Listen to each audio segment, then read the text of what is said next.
Everybody doing today? And look, you can see Panda walking up because she knows her brother's begging for a treat. And so she's going to get her treat, huh, Panda? Anyways, how's everybody doing? How's you doing? It's been a long day. Been a long day. What, Bubba's? Just got a treat. Huh? Been one of those kind of days. I don't know if you've had one of those kind of days too, but today has been one of those days. Let's just be for real here, huh, Donnie? Has we had a weird day today? Has it been? No, no, no. You're not coming up here. Okay, I know. Donnie just wants his attention, doesn't he? Hmm? Donnie needs his love, which he always gets. Don't you, babies? Huh?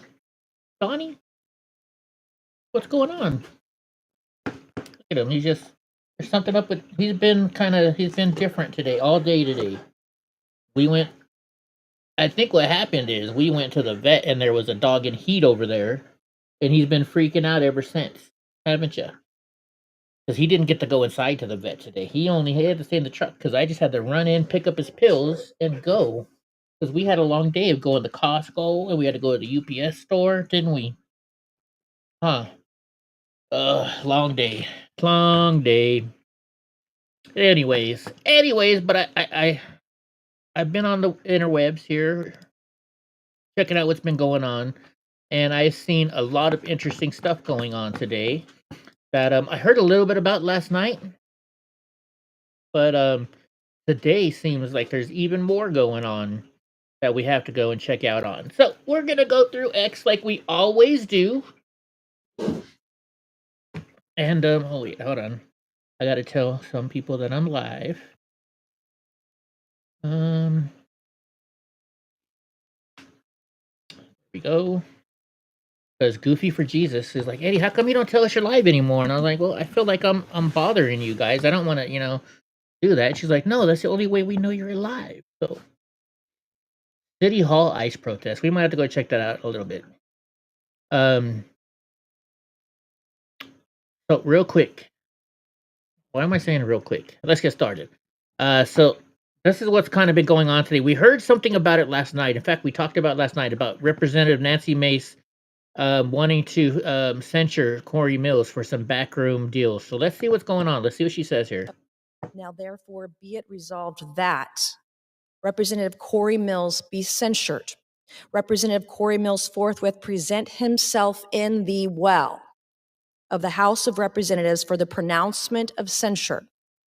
Representative Corey Mills be censured with a public reading of this resolution by the Speaker, and Representative Corey Mills be and is hereby removed from the Committee on Armed Services and the Committee on Foreign Affairs of the House. But why? Under Rule 9, a resolution offered. Now, therefore, be it resolved that Representative Corey Mills be censured. Representative Corey Mills forthwith present himself in the well of the House of Representatives for the pronouncement of censure.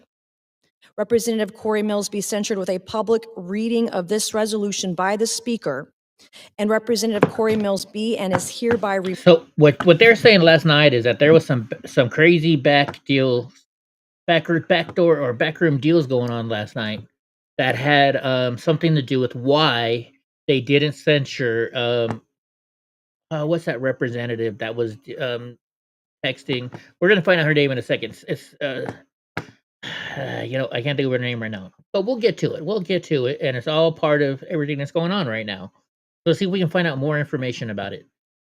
Breaking news, and this is 6 hours ago, so it's not breaking. In an epic moment, U.S. federal agents sprint and catch an illegal alien who tried to escape arrest in a parking lot. Let's watch this. I like watching these. Started sprinting down the parking lot, making a total run for it. One of the guys actually got away, but the other was caught. Now, Border Patrol says this 20-year-old Mexican national admitted to being here illegally. Agents put him in the back of their SUV, and they say now he's being processed at a local ICE detention center and will likely be deported at a later date. Now, this all comes on the 5th day of this massive immigration crackdown, and Homeland Security, they're not slowing down, only expanding these operations. started sprinting down the parking lot, making a total run for it. One of the guys actually got away, but the other was caught. Now, Border Patrol says this. Oops, I played it twice.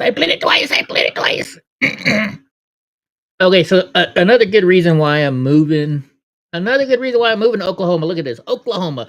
Illegal aliens should not be operating 18-wheelers on our highways and interstates. Great work by our hashtag 287G partners at OHP-DPS, so the Oklahoma Highway Patrol Department of Public Safety, I'm guessing.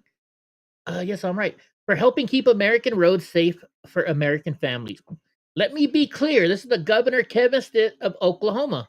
Oklahoma will not stop cracking down on illegal immigrant truck drivers.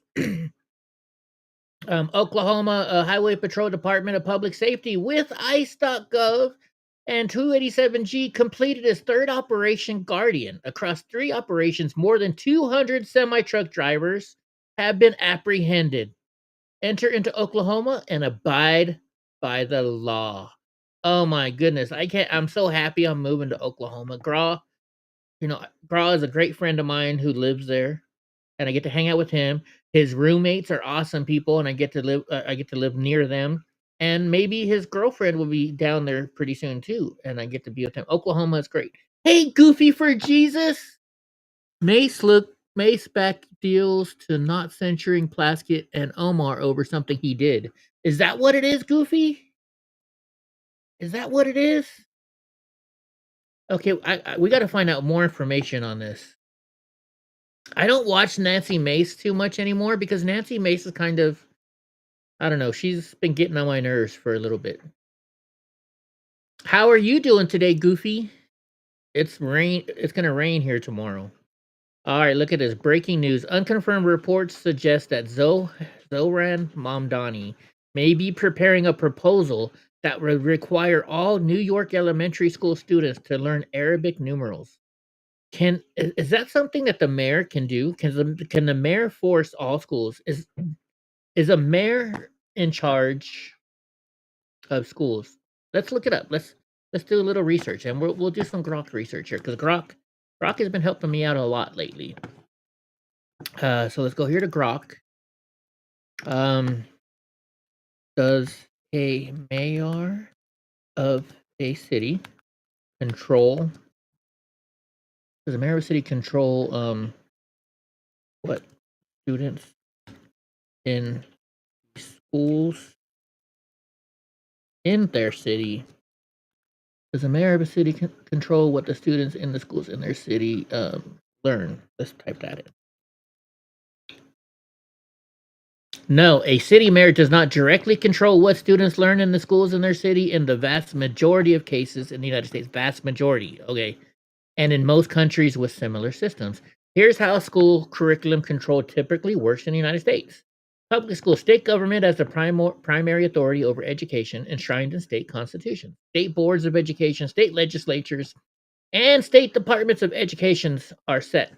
Academic standards, what students must learn in each subject and grade. Education requirements, approved textbooks and or instruction materials, testing and accountability system. So local school districts, usually governed by an elected or appointed school board, so that's what you have your school boards for, have some flexibility but must follow state standards. They decide specific curriculum materials. So maybe he could tell the city council I want, or not the school board I want this, because they can specific curriculum materials within state, supplemental materials, and how standards are taught. The mayor's role. In most cities, the mayor has no direct authority over the school district. School boards are independent or report to the state or county. Oh, shoot, the exception. Mayoral control cities, about 15 to 20 major cities as of 2025. Examples. Well, there it is right there. New York City.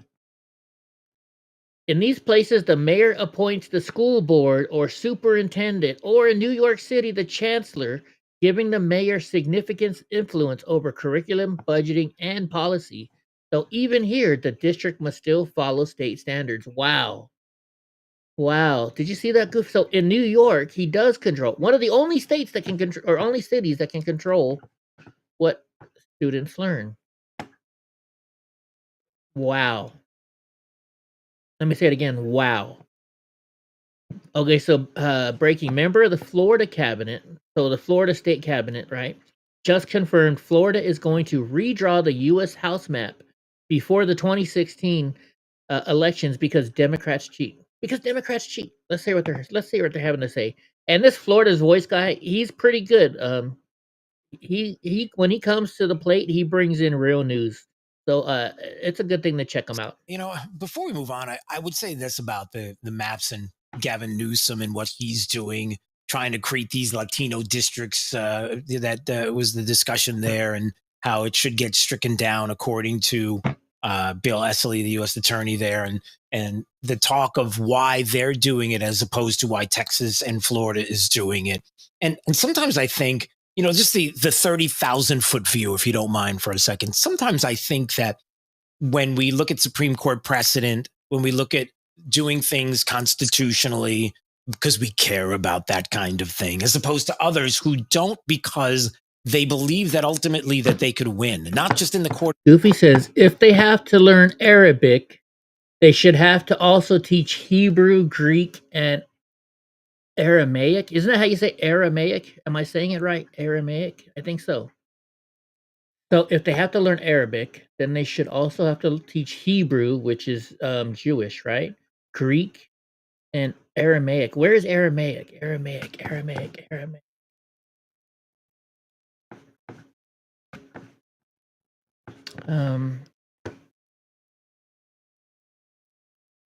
I just got to type in Aramaic and it should tell me about it. Aramaic is a family of ancient Semitic languages that originated around 1000 BCE in the Near East, modern-day Syria, Iraq, Turkey, and Iran.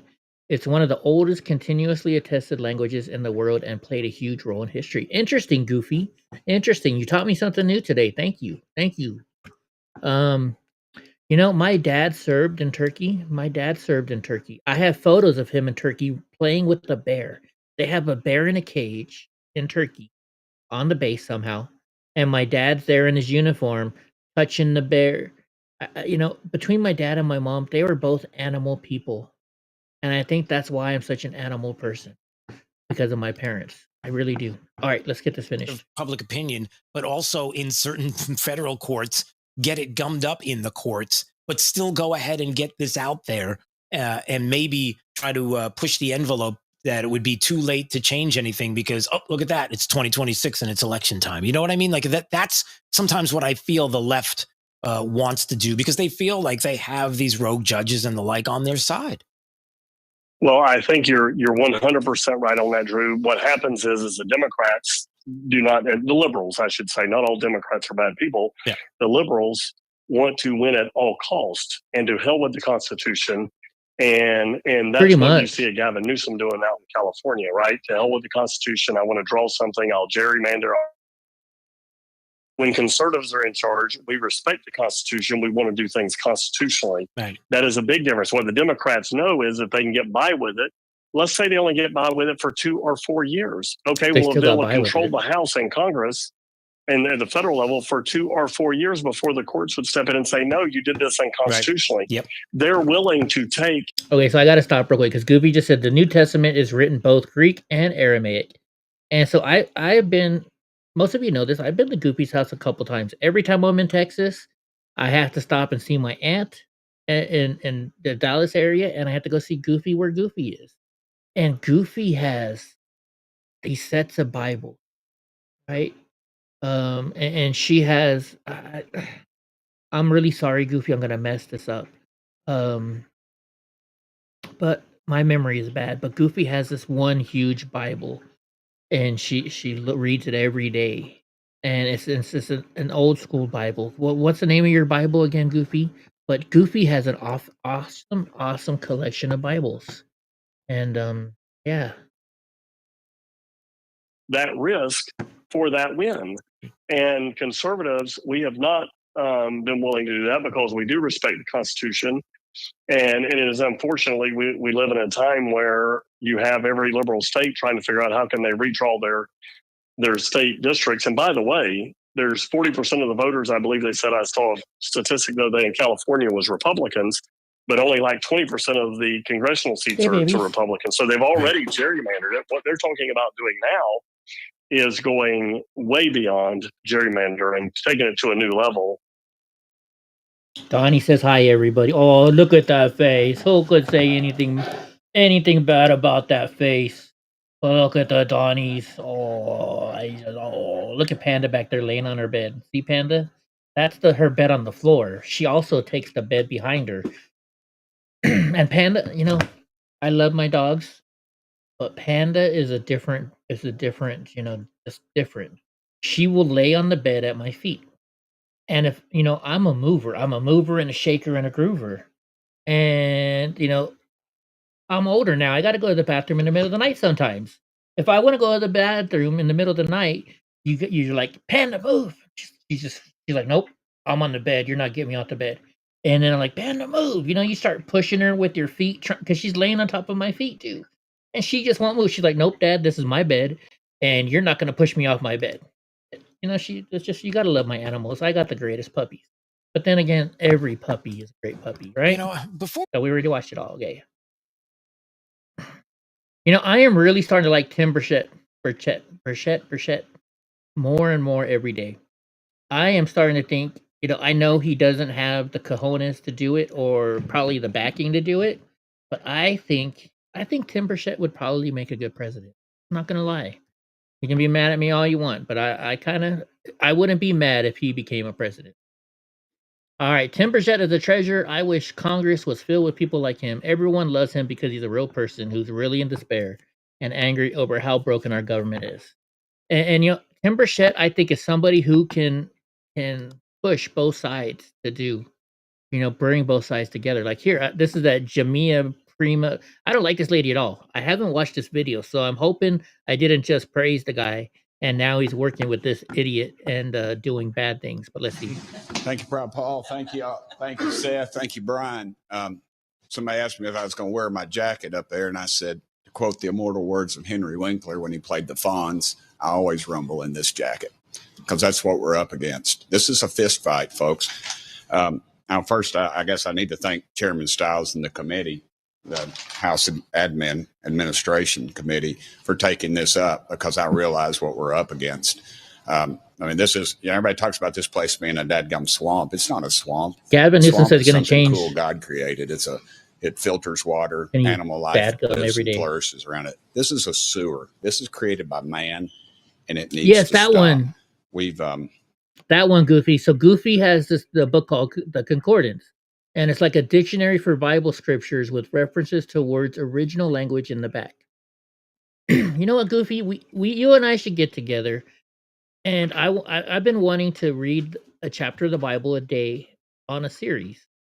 I don't know if you can do it or want to do it with me, but since you know how to say the words and stuff right, maybe you and I should go and we'll put the Bible up here, and every day we can pre-record it, right? A week at a time. And we can we'll read a chapter of the Bible every single day. I'm Catholic. I went to Catholic school for 7 years. And I still have not read the whole entire Bible. For years, Congress has been using hardworking American taxpayers' money to get rich. Dadgum, it's got to stop. America knows what the heck's going on. Everybody wants to knock Pelosi. Heck, she's not even in the top 10. Get on that Unusual Whales site. This is pathetic, folks. We all know what's going on. Congress knows what the hell's going on, and it needs to stop. This body has been enriching itself on the taxpayers' dime for too dadgum long. And it's got to stop. This place is crooked and is crooked as a dog's leg. That's an old East Tennessee saying, but it's the truth. And it needs to stop. America knows what's going on. We're in committee meetings. We hear things before y'all do.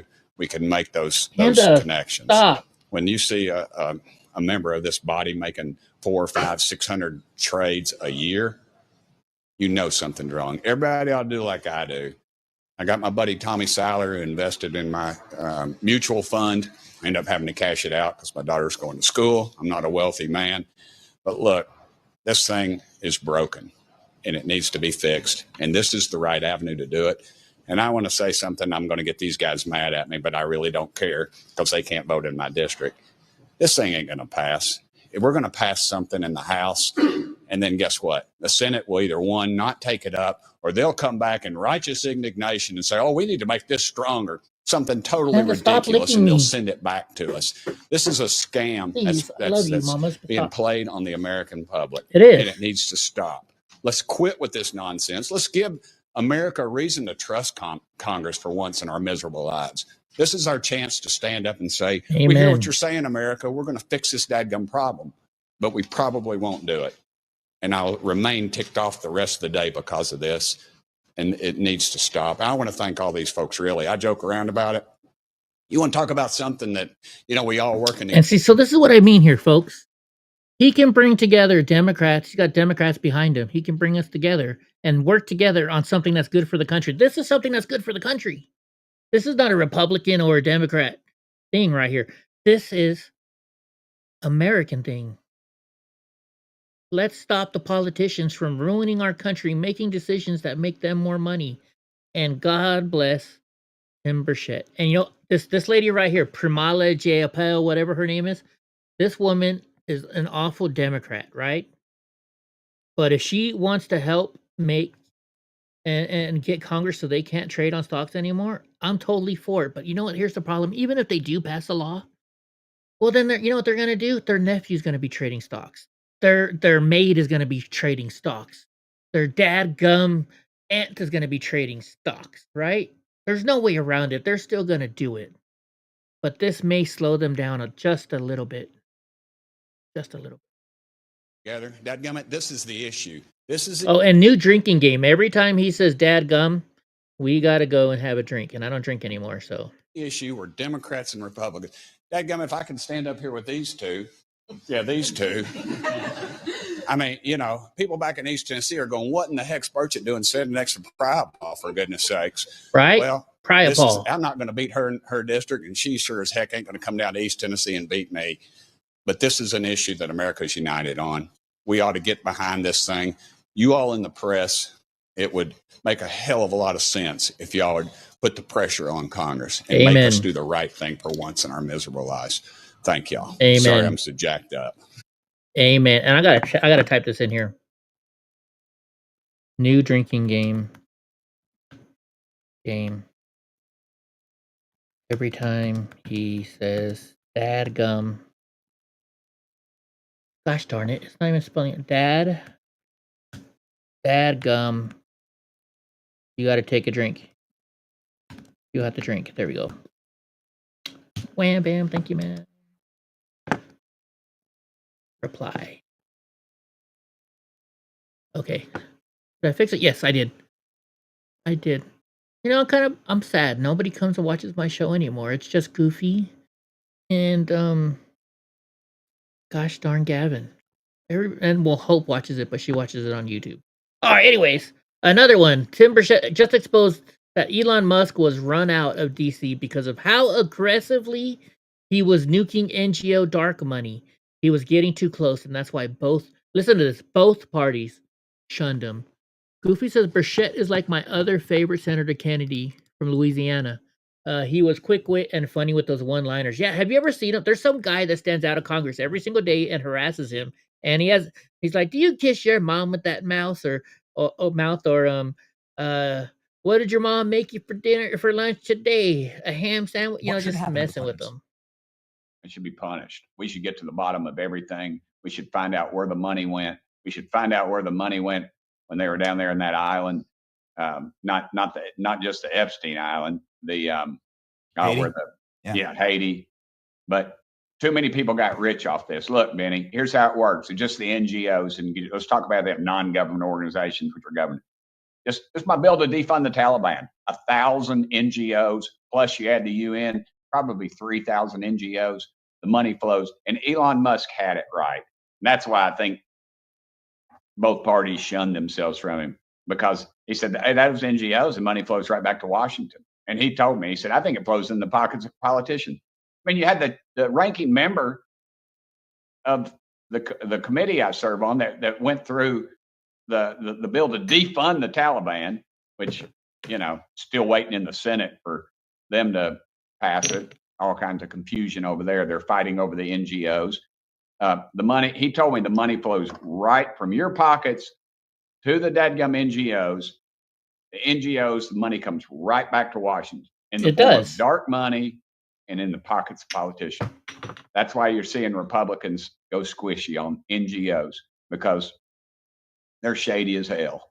Yes, they are. All are. I mean, if you're involved in it, they are. Not everybody up here is. Some of them are just willing idiots. They just go along to get along, so they know that they'll get their crumbs. I'm liking this guy more and more every day. They don't really ask where they come from. Do you think that that's what Elon found, and that's why he was run out of the city? That's my theory. That's my theory. Ultimately, I think he was getting too close. I don't know if he found the specifics yet, but I'd say he was right on it. He was right on it. And then you don't see the media rap. And I know I got to get on. I got to go. I got to get out. I got to get to my deal. C-SPAN. I apologize. But yeah, that's exactly what happened. I mean, it's money, it's power, and it's arrogance. All those three things is what runs this town. You got that right. You got that right. Like I said, I'm liking him more and more every day. President Trump. Why do they just say Trump? President Trump completely destroys ABC reporter. It's not the question that I mind. It's your freaking attitude. Let's see it. Let's see it. Oh, it's 3 minutes long. Mr. President, why wait for Congress to release the Epstein files? Why not just do it now? You know, it's not the question that I mind. It's your attitude. I think you are a terrible reporter. It's the way you ask these questions. You start off with a man who's highly respected, asking him a horrible, insubordinate, and just a terrible question. And you could even ask that same exact question nicely. You're all psyched up. Somebody psychs you over at ABC. They're going to psych it. You're a terrible person and a terrible reporter. No, I don't. As far as the Epstein files is, I have nothing to do with Jeffrey Epstein. I threw him out of my club many years ago because I thought he was a sick pervert. But I guess I turned out to be right. But you know who does have? Bill Clinton, Larry Summers, who ran Harvard, was with him every single night, every single weekend. They lived together. They went to his island many times. I never did. Andrew Weissman, I hear. All these guys were friends of his. You don't even talk about those people. You just keep going on the Epstein files. And what the Epstein is a Democrat hoax to try and get me not to be able to talk about the $21 trillion that I talked about today. It's a hoax. Now, I just got a little report, and I put it in my pocket, of all the money that he's given to Democrats. He gave me none, zero, no money to me. But he gave money to Democrats. And people are wise to your hoax. And ABC's, your company, your crappy company, is one of the perpetrators. And I'll tell you something. I think the license should be taken away from ABC because your news is so fake and it's so wrong. And we have a great commissioner, the chairman, who should look at that, because I think when you come in and when you're 97% negative to Trump, and then Trump wins the election in a landslide, that means obviously your news is not credible, and you're not credible as a reporter. So I've answered your question. You should go and look at the Democrats who received money from Epstein, who spent their time. Larry Summers was with him all the time. That creep, the fund guy, was with him all the time. What's his name? Who? Reid Hoffman. I don't know Reid Hoffman, but I know he spends a lot of money on the radical left. Reid Hoffman, in my opinion, should be under investigation. He's a sleazebag. And those are the people, but they don't get any press. They don't get any news. And you're not after the radical left because you're a radical left network. But I think the way you ask a question with the anger and the meanness is terrible. You ought to go back and learn how to be a reporter. No more questions from you. Who else has a question? I love it. I love it. You watched the whole thing earlier, Goofy. It's good, isn't it? I love it. I love it. Okay, so Cat Turd, I stopped. I reposted this. It's something from him. I don't trust the guy very much anymore. He's all about just fake stuff. But anyways, he does share some good stuff every once in a while, and I will give him credit when he does. He shared this from Right Angles News Network, which I probably should follow these guys. Let's follow these. It says breaking news.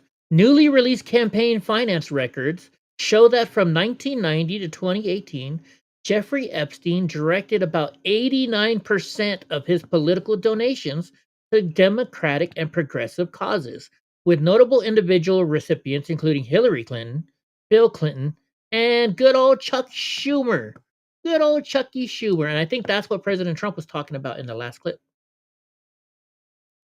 Caroline Levitt, gorgeous woman, very intelligent woman. The McDonald's summit speech from President Trump was hilarious. Oh, I missed it. I didn't. It was. I don't know. Let's see. Oh, thank you for reposting to the person that just reposted my video. All right, so this is Press Secretary Caroline Levitt. He always picks very beautiful women that are intelligent too, right? Picks great people. So he's in. So she says President Trump needs a filibuster gun. Why does people keep just saying Trump? He's President Trump. Please, folks.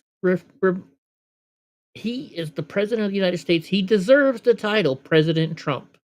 I don't know why people don't use it more often. But anyways, excuse me. Let's watch this and let's see what she's saying here. He's in total agreement that we need to let go of the filibuster. It's not serving the purpose that it originally intended to serve anymore. It's really a moot point, and he wants to see it gone so that he can have the most productive 3 years of any president ever. He's already been so productive in his first term. He ushered through the largest middle-class tax cut in just 6 months, which is amazing. There's so much more work to do. Election integrity, voter ID, getting rid of universal mail-in ballots. All of that can be done if Congress works together and gets rid of the filibuster. So the president is definitely talking a lot about that, both publicly and privately. I know he's expressed his opinion on that to leaders in the Senate who may agree or disagree. We'll have to see how it shakes out. But there's so much that can be accomplished, and we must take advantage of having the most productive president in the Oval Office. You know, Republicans need to get off their butts and move, and that's what the president wants to see them do, and that's what the American people are expecting. He's in total. I love it. I love it. Mario Nawfal. This guy is a good guy. If you guys are on X and you want people to follow that has great news and stories that are not faked, and he does his research on, Mario Nawfal is a good person to follow on X. I like to see this interview. Love Miranda Devine. I haven't really watched much of her, but it looks like a good interview. Check this out. Democrat Senator Padilla, which is from, of course, my awful state here in California, slams his notebook and storms out of the hearing on ICE raids. This is the same senator that went into a press conference with Kristi Noem and was trying to push his way through and got drug out and almost arrested. This is that senator right there, ladies and gentlemen.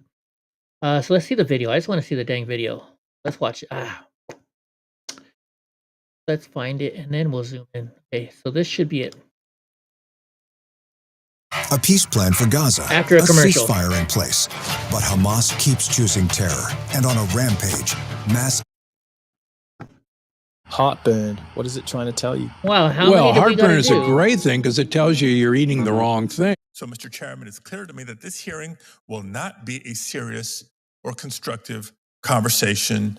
And for that reason, I refuse to give oxygen to the fire of disinformation and propaganda that this hearing was set up to ignite, and I refuse to be part of this charade.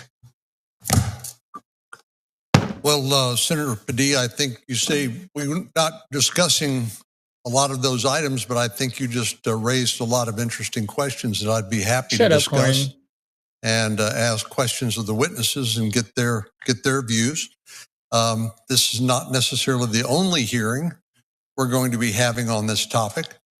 And I think given the fact that there is so much disinformation, it's important for us to get the facts and not just rely on I'm gonna have to go back and watch this whole thing then. What a little bitch he is. What a little bitch. Okay, Mario Nawfal again. Representative Stacey Plaskett. That's who we're talking about. I texted. Listen to what she's saying. She's trying to defend himself. She's on CNN. And let's see if they're actually questioning her. Many constituents, individuals get your phone number. They text you about issues. They speak. Yeah, I don't have my congressman's phone number. Do you have your congressman's phone number, Goofy? Does anybody in the chat or anybody watching later on, do you have your congressman's phone number? I can't even get my congressman's office to answer the phone. I think that was the hearing today. Let me see. Let's go up a little bit. I'm guessing it had to be today because it's from today. So I would guess so. Yes, Goofy. We'll look at let's go to C-SPAN here real quick. C-SPAN would normally be the place we could look to find these places. C-SPAN. But there's C-SPAN 1, 2, and 3 and stuff, isn't there? Videos. Let's do lives. It'll be live. It'll probably be live. Dick Cheney funeral, Supreme Court oral, Charlie Kirk memorial. That was a month ago. Okay. How about videos? Washington today. How about, I should have just asked Brock.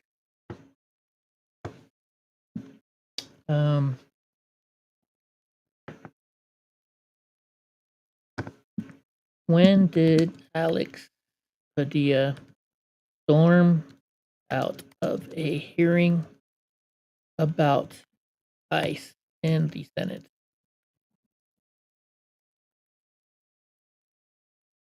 November 19th, so that was today. Stormed out of a Senate hearing on immigration enforcement and anti-ICE violence. During his opening remarks, he criticized the proceedings as unproductive and lacking key witnesses.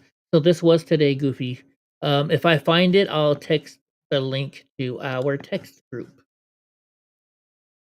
Okay, so now back to this so if you guys don't know, Stacey Plaskett, she was in a hearing. She is from the Virgin Islands, where Jeffrey Epstein is from, and she was texting him, and he was saying, "Ask about this person," and then she would ask about that person, and she's like, "Hurry up, you got to tell me what to ask because I'm about to go." We have those, and if I can find them probably for you guys if you haven't seen it. But so this is CNN interview of her today. Let's see what's going on. Many constituents, individuals get your phone number. They text you about issues. They speak with you. I have spoken with him about issues that are relevant, things that are going on in the Virgin Islands and elsewhere around the country. Right, but on that day that we're talking about, you initiated the text exchange at 7:55 in the morning. So why were you even? So look, she initiated it at 7-something in the morning. She initiated it. She's like, "Hey, Epstein, I'm gonna be in a hearing today with so and so." With Epstein at the time, he was a known sex offender then. Sure.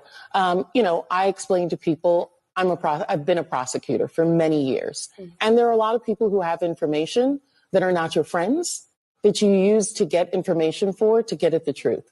Like many constituents. You want to hear what the crazies have to say? You love watching hearings, prefer not live, so I can 2 times speed past the idiots. That's a good point. I normally do them live. Maybe I got to stop doing them live. But when I do it live, I do it to stream out and about. All right, Mario Nawfal again. Like I said, I get a lot of news from this guy.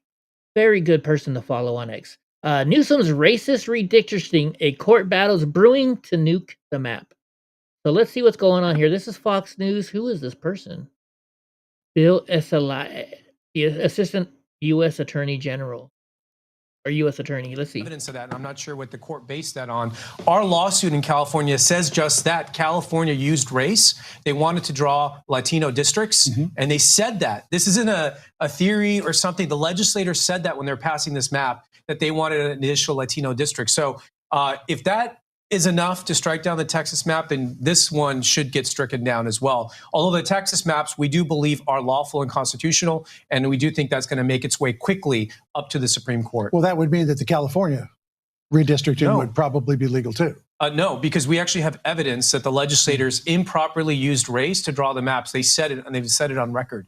And we're going to have a court hearing on December 3rd, and we'll get an answer very quickly. Well, it's interesting. The Brennan Center for Justice talks a lot about this, and that there are some 98 cases that are being tracked with legal challenges related to gerrymandering. All told, they report 49 cases raised allegations of race discrimination, often including, referring back to the Voting Rights Act, to various other state constitutions, racial gerrymandering. What do you make of that being used so frequently in these lawsuits? That's the one thing the Supreme Court's looking at is a provision of the Voting Rights Act that we think sometimes does get abused. Right. Good. I'm glad they're looking into it. Okay, this is from Elizabeth TikTok. And anti-ICE protesters in Minnesota. FA. What is FA? Oh, fuck around and try to block ICE and immediately find out. Okay, let's watch this video. Let's see here. Let's start it over.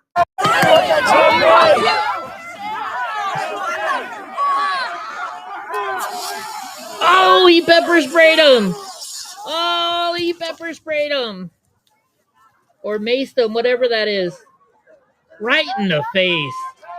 Right in the face. Oh, and he's doing even more.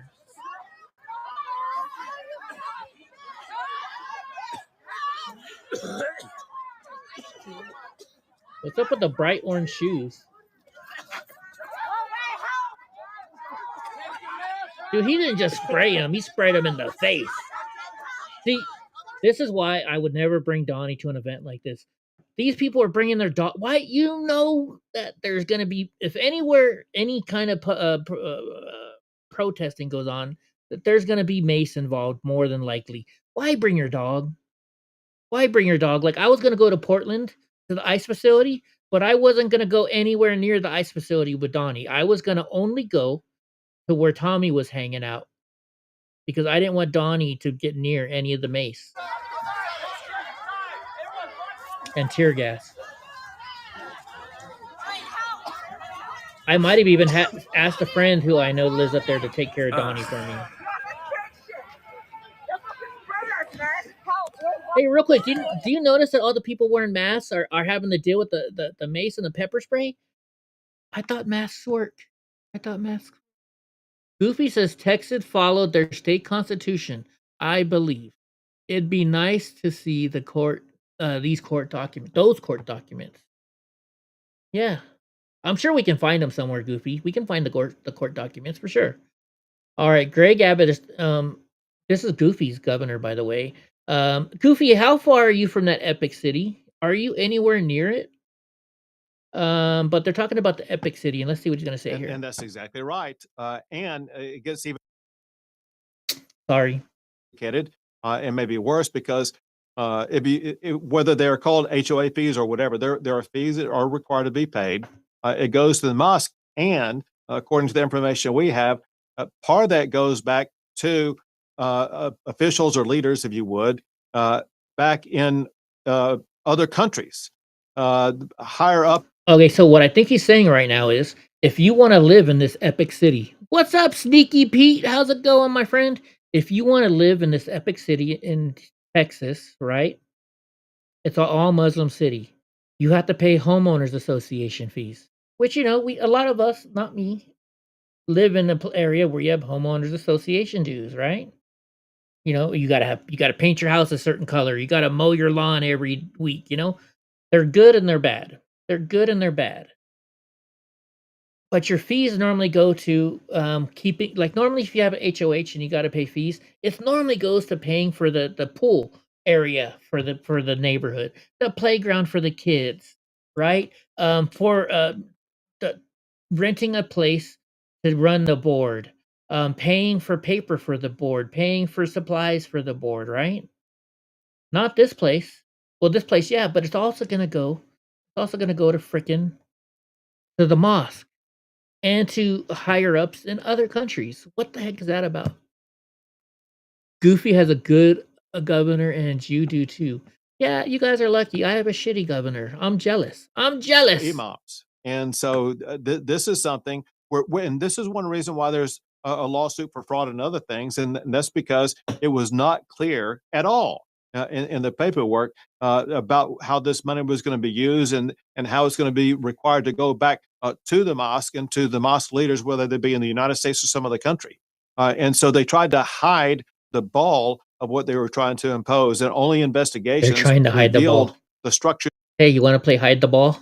That they had created that was I'm so sorry. flawed. That's insane, because there's no way you could do that with an HOA here anywhere else. If you were paying a church, if the fees had to be directed to a church, people would be filing lawsuits, because from what I understand, that's a violation of state law. Correct. And that's just one of multiple legal issues that have been raised that are being looked at by the Texas Attorney General as we speak to enforce it, to make sure that whether it be called Epic City or the Meadow or whatever the name they try to operate under, these types of structures, based upon the law that are signed, are now completely outlawed in the state of Texas. Good. All right, guys, can I pitch a bitch for a little bit? Can I bitch for a little bit? So today, as you guys might remember, back in August, I needed a new pressure washer, and I didn't want a piece of junk electrical one. I had a gas one for years. It lasted for many years, and it just got old and had some things break down on it. So I went to Reno to buy a new one. I come back home. I used it for like an hour, and then it wasn't working anymore. So, I pulled the spark plug and put it back in, and it worked again. So there was some problems with the carburetor and stuff like that. So I found a place. It's an hour and a half drive away. The only place that would do warranty work. And so I get there, and right away they're like, "Well, you got to give us a $50 deposit in case it's not covered under warranty." I'm like, "Okay, this is pretty weird. Why are you forcing me to?" And I'm like, "So are you guys one of these companies that are just you?" Because when I was a plumber, I was starting my business, but it wasn't really fast. So I was also working for another guy, and I only worked for this guy for a week because he worked for American Home Shield. And this company, he sent me out. And I repaired what was wrong, and then I took because you get a copay, and the plumber gets to keep the copay, right? But they don't get any more money from American Home Shield. I didn't know this, and so he's like, "Hey, how come you didn't charge them for the repair?" I'm like, "It was covered under warranty. It was just, He's like, "Eddie, your job is to find a reason for it not to be covered by the warranty."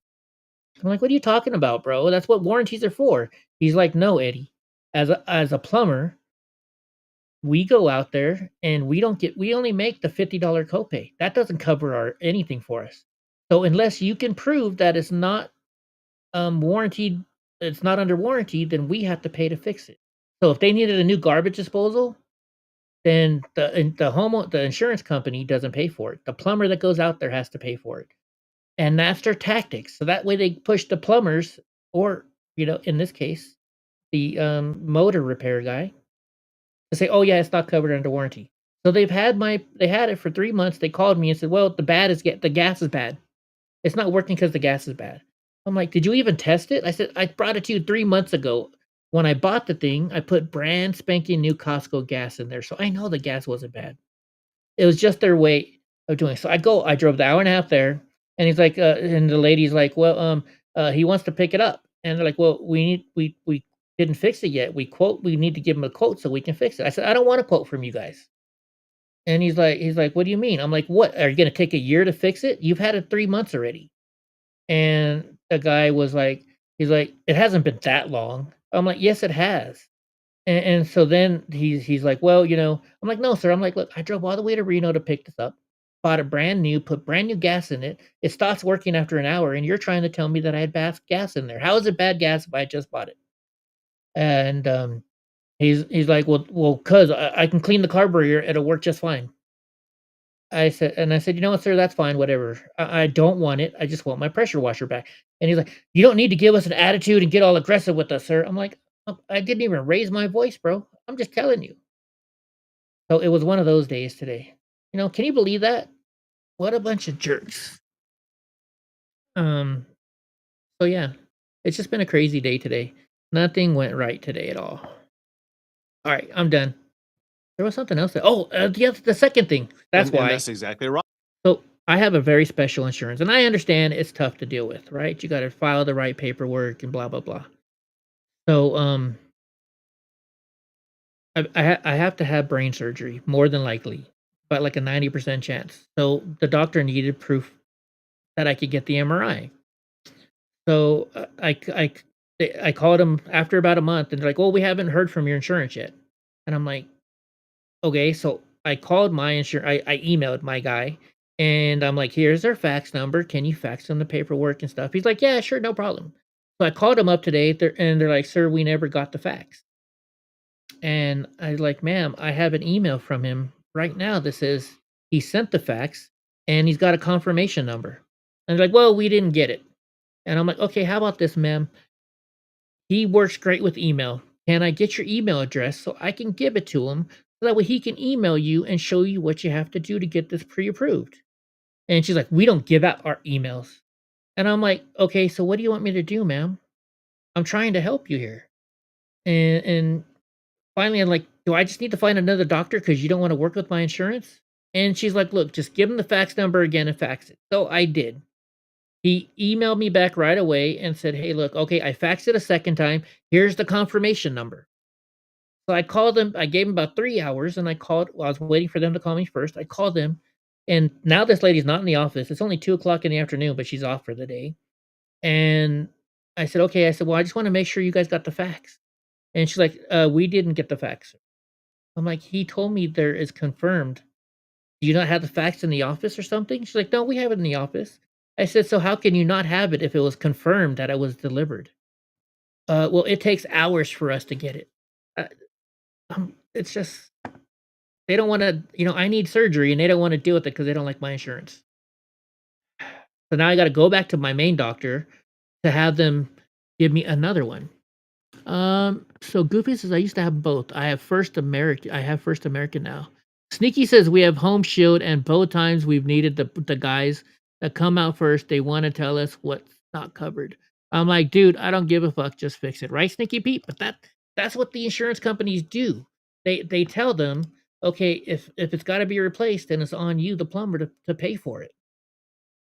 That's what these are all scams, folks. It's like the warranty, the auto. What's the car shield? You gotta get car shield. And I'm not even gonna go. I was gonna say something, but I'm not. All right, listen to this now. So we're talking about this plaid skin lady again, who is the one that was dealing with Epstein. Well, Hakeem Jeffries had a meeting with her, and let's see what he says to the public right now. Have you spoken to Stacey Plaskett after this controversy emerged? I have not. Can you confirm if there was a deal last night to sink the resolution against Congressman Plaskett in exchange for not bringing a censure resolution? We've made clear repeatedly we're not going to unilaterally disarm. You're saying there was no deal? I'm saying we will not unilaterally disarm. Not now, not ever. So they said, so there was no deal. He's like, I'm saying we're not going to. She's like, so there was no deal. He's like, I'm saying we're not. So there is a deal. He's just not going to say it. After they figure out, I know what they're doing, they fix it, and we've had no problems with them. Right on, Sneaky Pete. You got to stand up to those people. Mr. Leader, why wouldn't you speak to Stacey Plaskett? I said I haven't spoken to her since the censure resolution went down. No, about this text controversy. I have not spoken to her since the censure resolution went down. Have you talked to her about this text controversy? She and I have He's getting pissed. You see it? He's like, he's really getting pissed. talked, and it's a private conversation that will remain private. One of the things Republicans are talking about is this $2,000 stimulus checks from tariff revenue. Would you support such a thing? There are no tariff revenues as far as we've seen. No information has been presented to that. This is a Trump stunt. Understand that. It's a Trump stunt. These people are reeling. They were beaten like a piñata. He's definitely a slime ball, Sneaky Pete. Shellacked all across the country. And the American people are rejecting Republican extremism and embracing the Democratic vision for making their life better and addressing the cost of. Wait a minute. You're saying that they're sick and tired of the Republicans? Then why did President Trump win overwhelmingly? Not only that, he won overwhelmingly in 2020, but we're not going to get into the election fraud that happened there, right? Crisis. And so Donald Trump is reeling right now, and he's throwing out ideas. Those ideas that he's throwing out don't even have support from Republicans in the House or the Senate. So this is not practical. What's practical in front of us is extend the Affordable Care Act tax credits, because that deadline is getting ready to hit us on December 31st of this year. That's what Republicans should be focused on if they're serious about driving down the high cost of living. Thanks, everybody. Thank you. What do you think is the opposite, Sneaky Pete? What do you mean by I think it's the opposite? Where people are done with these crazy ass demons? Yes, they are. That's what you're saying. Okay. Again, I refuse to watch Jeffries until he learns proper sign language and he twists everything. Freaking Goofy and her goofy jokes. You know, we have dad jokes now and we have goofy jokes. Come on, get smaller. That's what she said. Downtown Dallas, Texas. Okay, Goofy, this is your state. What's going on here? Oh, that's loud. Is that Wormland running around topless? No, she's just wearing a small shirt. What is she doing? Is she begging for help, or what the heck is going on? No, she has no top, does she? She's topless. Did something happen to her? Now I'm kind of concerned for this woman. Why was she running around topless like that? If you tied your hands behind his back, yeah, he couldn't talk. Here's some more of this Carolyn Levitt interview. Let's see what else is going on in this part of it. And you've recently just banned the media from coming into what's called upper press, which I think is just the area around your offices. Yeah. And why was that? So upper press is the suite that you're in. This is my office, and there's several other offices and staff that sit up here. We are steps away from the Oval Office, as you know. And then downstairs, right near the press briefing room, there is what's called lower press. And I have 10 staff who sit down there, and they are the front lines of the White House Press Corps. And the White House Press Corps have full access to that space, to everyone on our press team, to take their questions, answer their questions. And what was happening up here is, now that we have taken over the responsibilities of the National Security Council, thanks to the restructuring of Secretary Rubio when he became National Security Advisor, Stephen Chung and I are responsible for all communications matters, including national security. And so we felt it became very inappropriate for reporters to be loitering around sensitive information in our offices. And Makes we did, sense. unfortunately, catch some unruly reporters recording us without our permission, listening in on Eavesdropping. conversations, eavesdropping. We'd have staff meetings in the morning. Okay, but let's be honest. If I was a reporter and I was up there and had the ability to do that, I would have done the same. Some of the reporters lie. started to pick up on that, and we'd walk out and they would be out there trying to listen. You know, if Secretary Rubio or the chief want to come in and brief us on something, you'd have reporters out there heckling them. And it just became an inappropriate worker environment. And so now they're welcome up here, but it's by appointment only. And so a lot of the outrage you're seeing on Twitter, they've told us privately they're okay with how the system works so long as they can still have appointments with me to understand the news of the day. And we grant them that access. I give them as much time as I possibly can on my schedule. Although a lot of my time is with the president and in the Oval Office and sitting in on meetings. So I try to devote as much time as I can to the press because that is my job, right? That's the basic duty is for me to work with the press and make sure they're telling the truth out there. This is Miranda's YouTube page. Lots of good interviews if you get a chance. Thank you, Goofy. Thank you for posting that. Man, all of my stuff keeps messing up. What happened now? We went too far. There we go. Okay, so Amuse. This is another guy that I trust a lot. He puts in his due diligence. Oh my gosh, he's got some bad numbers there though. All right, so what is missed when people talk about the 40 million people who rely on SNAP each month is the fact that over the course the entire year, 83 million people are on the program. Something is wrong when a fourth of the population is on food aid, right? She did turn out to be a very good press secretary, Stinky Pete, right? So don't bother asking an LLM like OpenAI or even Grok if illegal aliens receive SNAP benefits. They will insist they don't because federal law prohibits them from receiving SNAP. That is like saying people do not speed because the speed limit prohibits them from speeding. That's a good analogy. So let's get into the facts that AI won't tell you. The most frequently cited statistic about the SNAP program is that about 43 million Americans rely on it each month to feed themselves and their families. That number is often used to justify the program's scale and reach, but this monthly average hides a far more disturbing truth. Because of high turnover, the real number of Americans who receive SNAP benefits at some point during a given year is much higher. Federal data show that 52% of new enrollees leave within 1 year and 67% within 2 years. That means that across 12 months, between 63 and 83 million unique individuals participate in the program. In other words, about 22% of the entire U.S. population uses SNAP to buy food during any calendar year. This is not a small anti-poverty program. It's a vast parallel food economy. The only way such numbers make sense is if many more illegal immigrants are benefiting from the system than politicians admit. And not just that. It is also people double dipping, people that don't need it. So it says the government estimates that SNAP serve about 16 million households monthly, which extrapolates to 24 to 32 million unique households annually. That means nearly 1 in 4 households participates each year. Among them, about 20 million people remain permanently dependent on the program. I don't think anybody should be permanently dependent on this program, locked into a system that punishes work and rewards continued reliance. The result is a welfare trap, an underclass of Americans who live in quiet misery, unable to risk a job or a raise for fear of losing their benefits. They're not lazy, they are rational. I don't know about that too much. There's a lot of lazy people in this program. The system teaches them that, and I'm saying there are some people that truly deserve it, right? But I digress. It says the system teaches them that effort costs more than idleness. And Democrats exploit this reality by convincing these citizens that they cannot live without government assistance.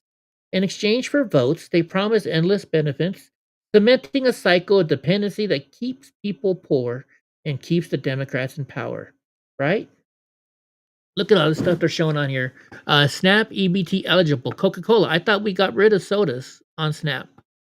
Coke is SNAP eligible. EBT eligible. Coke, Pepsi, Coke. I thought they're not allowed to buy that stuff anymore. You have to correct AI chat many times, Goofy. So they say the expanding dependency has been thrown into sharp relief by ongoing government shutdowns.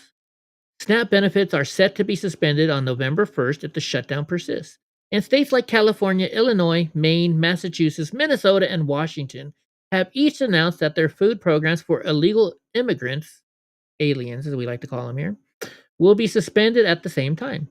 These programs were supposedly distinct from SNAP, yet their funding halts when SNAP halts. Funny how that works, right? That coincidence exposes the truth. The money, the systems, and the administrative pipelines are connected. States have long played a shell game, quietly routing federal funds into state-level programs for illegal immigrants, or illegal aliens as I like to call them. The shutdown has revealed the link. Thinking Pete says it's sickening how many people are taking advantage of SNAP. It's true. It is true. I mean, and most of them sell it. Most of it sell it for cash.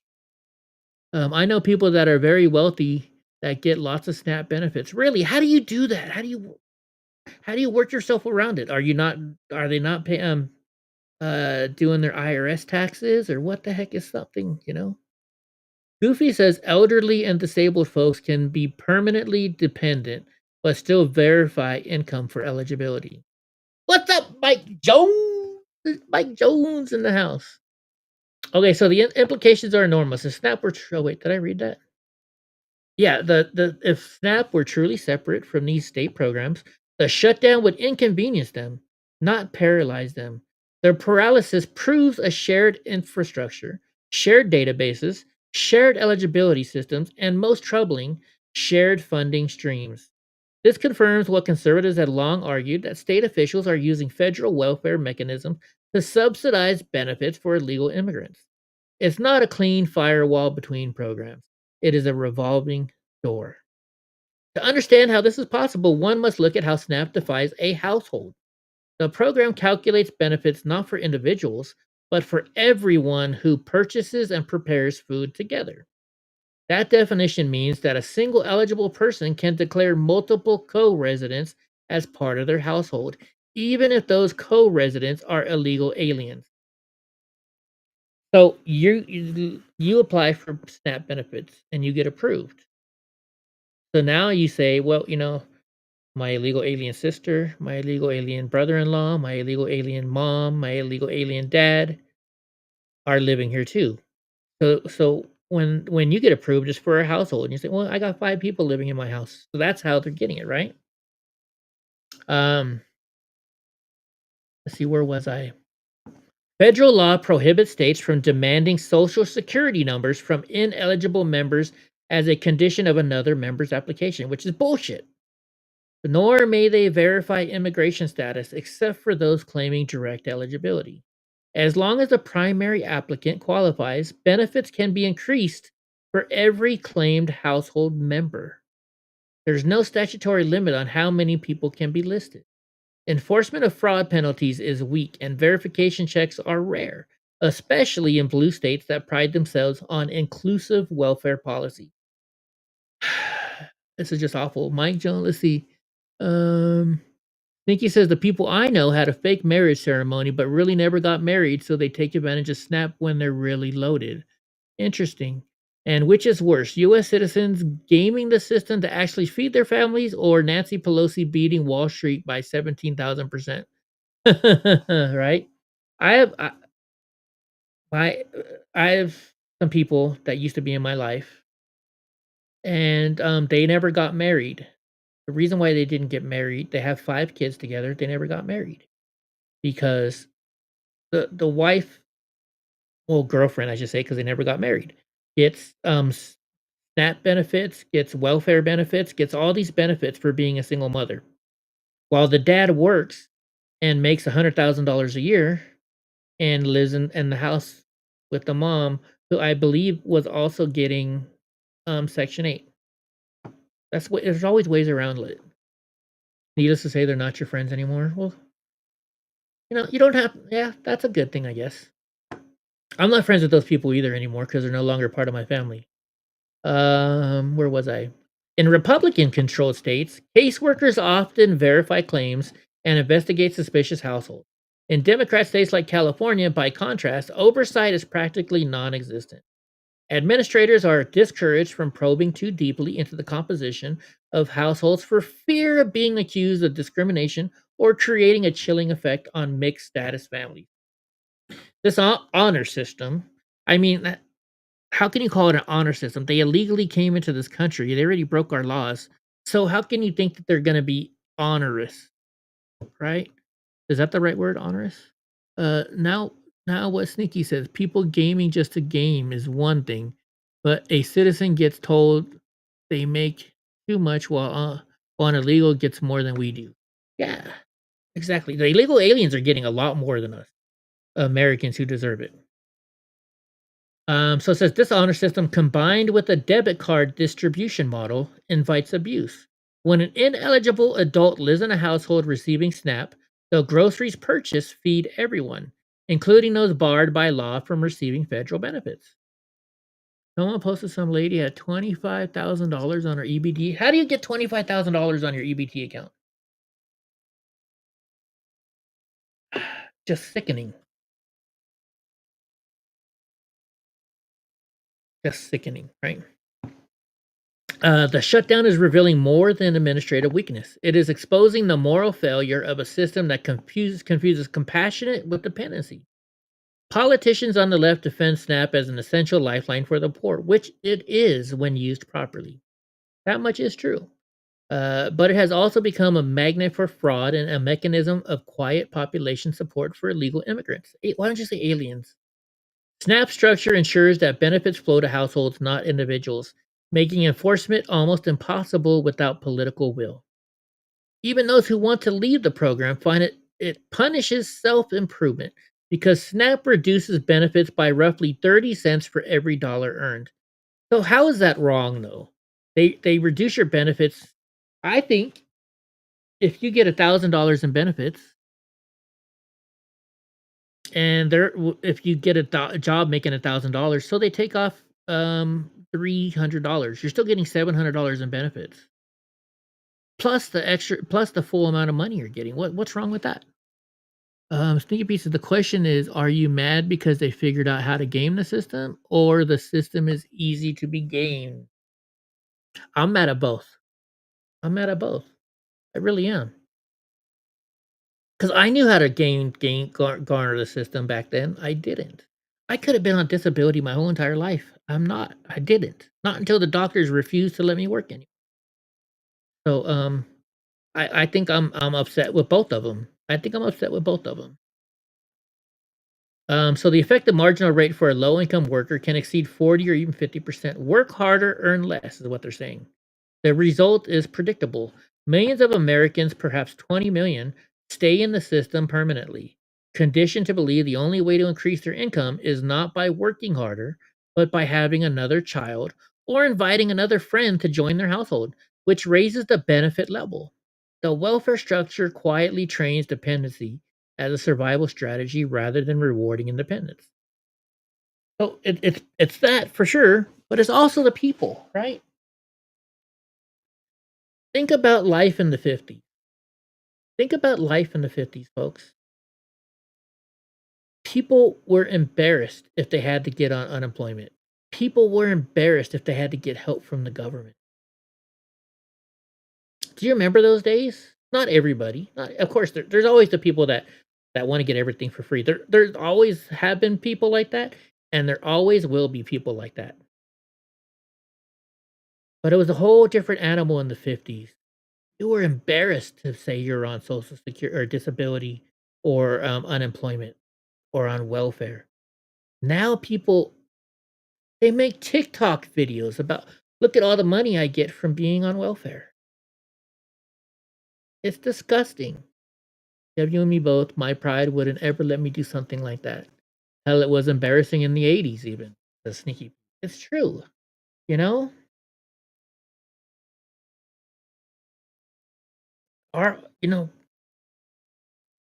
And it's, I hate to say it, it's all politicians' fault. It's all politicians. They have signs in the forest, do not feed the animals because they will become dependent and then will die because they can no longer hunt for their own food. But yet we give all these people free food. We're teaching them to become dependent upon us. Mike Jones says, I used to think that way, but when Iran gets $200 billion, it's cash dumped on them, but the U.S. citizens get shit, pissing me off. Oh, I agree, Mike Jones. I agree. Like, I've used this analogy a lot. I don't know where I learned it. I don't know if I figured it out myself or somebody said it to me. But it's like, you ever ride an airplane and they say when the masks come down, if your child is sitting next to you, put your mask on first because you can't save your child's life if you're dead. Same thing with us. Why are we giving money to other countries to help them out when we need help ourselves? We have homeless veterans out there. We have, right? This long-term dependency has created what can only be described as a lifestyle class, a group trapped not by vice, but by arithmetic. They are victims of a structure that makes work irrational and efforts futile. Each month, they swipe their EBT cards and hope the next Congress does not cut their benefits. As the shutdown looms and the payments stop, many of these hardened departments or dependents have taken to TikTok, recording thousands of videos about their anxiety and panic. Their stories are not of hardship, but of dependency, showing how thoroughly the system has conditioned them to see the government as a provider. They are told the system is there to help them, but it has quietly made them wards of the state. And have you seen these people in the videos? What's up, dadgum Gavin Newsom? These people that you see these videos from, they're always fat. Always fat. So this is what why the current shutdown matters. When SNAP stops, so do the state programs that serving illegal aliens. The intertwined systems reveal that what Americans have been told for years, that illegal aliens do not receive federal welfare benefits, is false. Experts estimate that roughly 59% of households led by illegal aliens receive one or more significant federal aid program, including nutrition and healthcare benefits. When the federal spigot closes, the state level clones dry up. The evidence is now in plain sight. The programs are not separate. They share the same plumbing. For decades, Washington and its media allies have framed the debate over SNAP in moral terms. Compassion versus cruelty. Oh, you're mean. You're mean. You don't want to feed them. Hunger versus indifference. But this moral language conceals the real policy problem. The program has grown so large, so porous, and so politically protected that it now sustains a dependent underclass and a parallel system of illegal assistance. Roughly 22% of Americans participate each year, with millions cycling in and out, while a core group remains indefinitely. This is not sustainable. It's a fiscal and cultural crisis. Let's see, how's it going? Everybody's saying what's up. So reform must begin with honesty. First off, Congress should restore household level verification, ensuring that benefits are limited to eligible members. Secondly, if Congress cannot ban food aid to illegal aliens outright, it should at least ensure that states are not using federal money or infrastructure to deliver it, forcing them to fund and manage such programs entirely on their own. Third, work requirements should be strengthened and standardized nationwide, ending the patchwork of waivers that allow states to avoid enforcing them. Fourth, lawmakers must acknowledge that unlike American citizens, illegal immigrants who benefit directly and or indirectly from these programs always have the option to return home. Ending food aid to illegal aliens would remove the incentive that draws them here and encourages many to leave voluntarily. Finally, SNAP's benefit reduction formula should be recalibrated so that work always pays more than welfare. When effort becomes rewarding again, dependency will shrink naturally. Mike Jones says it's all good in North Carolina. Libs upset because ICE is popping up across the state. Yeah, we've seen some videos today of that, Mike Jones. How long is this thing? Okay, we're almost done. The big, beautiful bill, President Trump's signature welfare reform initiative, took a major step in this direction by tightening work requirements up to age 64, capping administration expansions, and reinforcing citizenship verification. It began to close the loopholes that created this mess. Critics called it harsh, but in truth, it is humane. It seeks to restore dignity through work and integrity through verification. It reminds states that federalism is not a license to launder federal funds through illegal programs and to kickbacks for the politician. One of the key reasons Democrats have kept the government shut down for the past 30 days is their desire to roll back these reforms. They want to preserve the incentives that attract more illegal aliens to the U.S. and keep those already here dependent upon government benefits that guarantee their long-term political loyalty.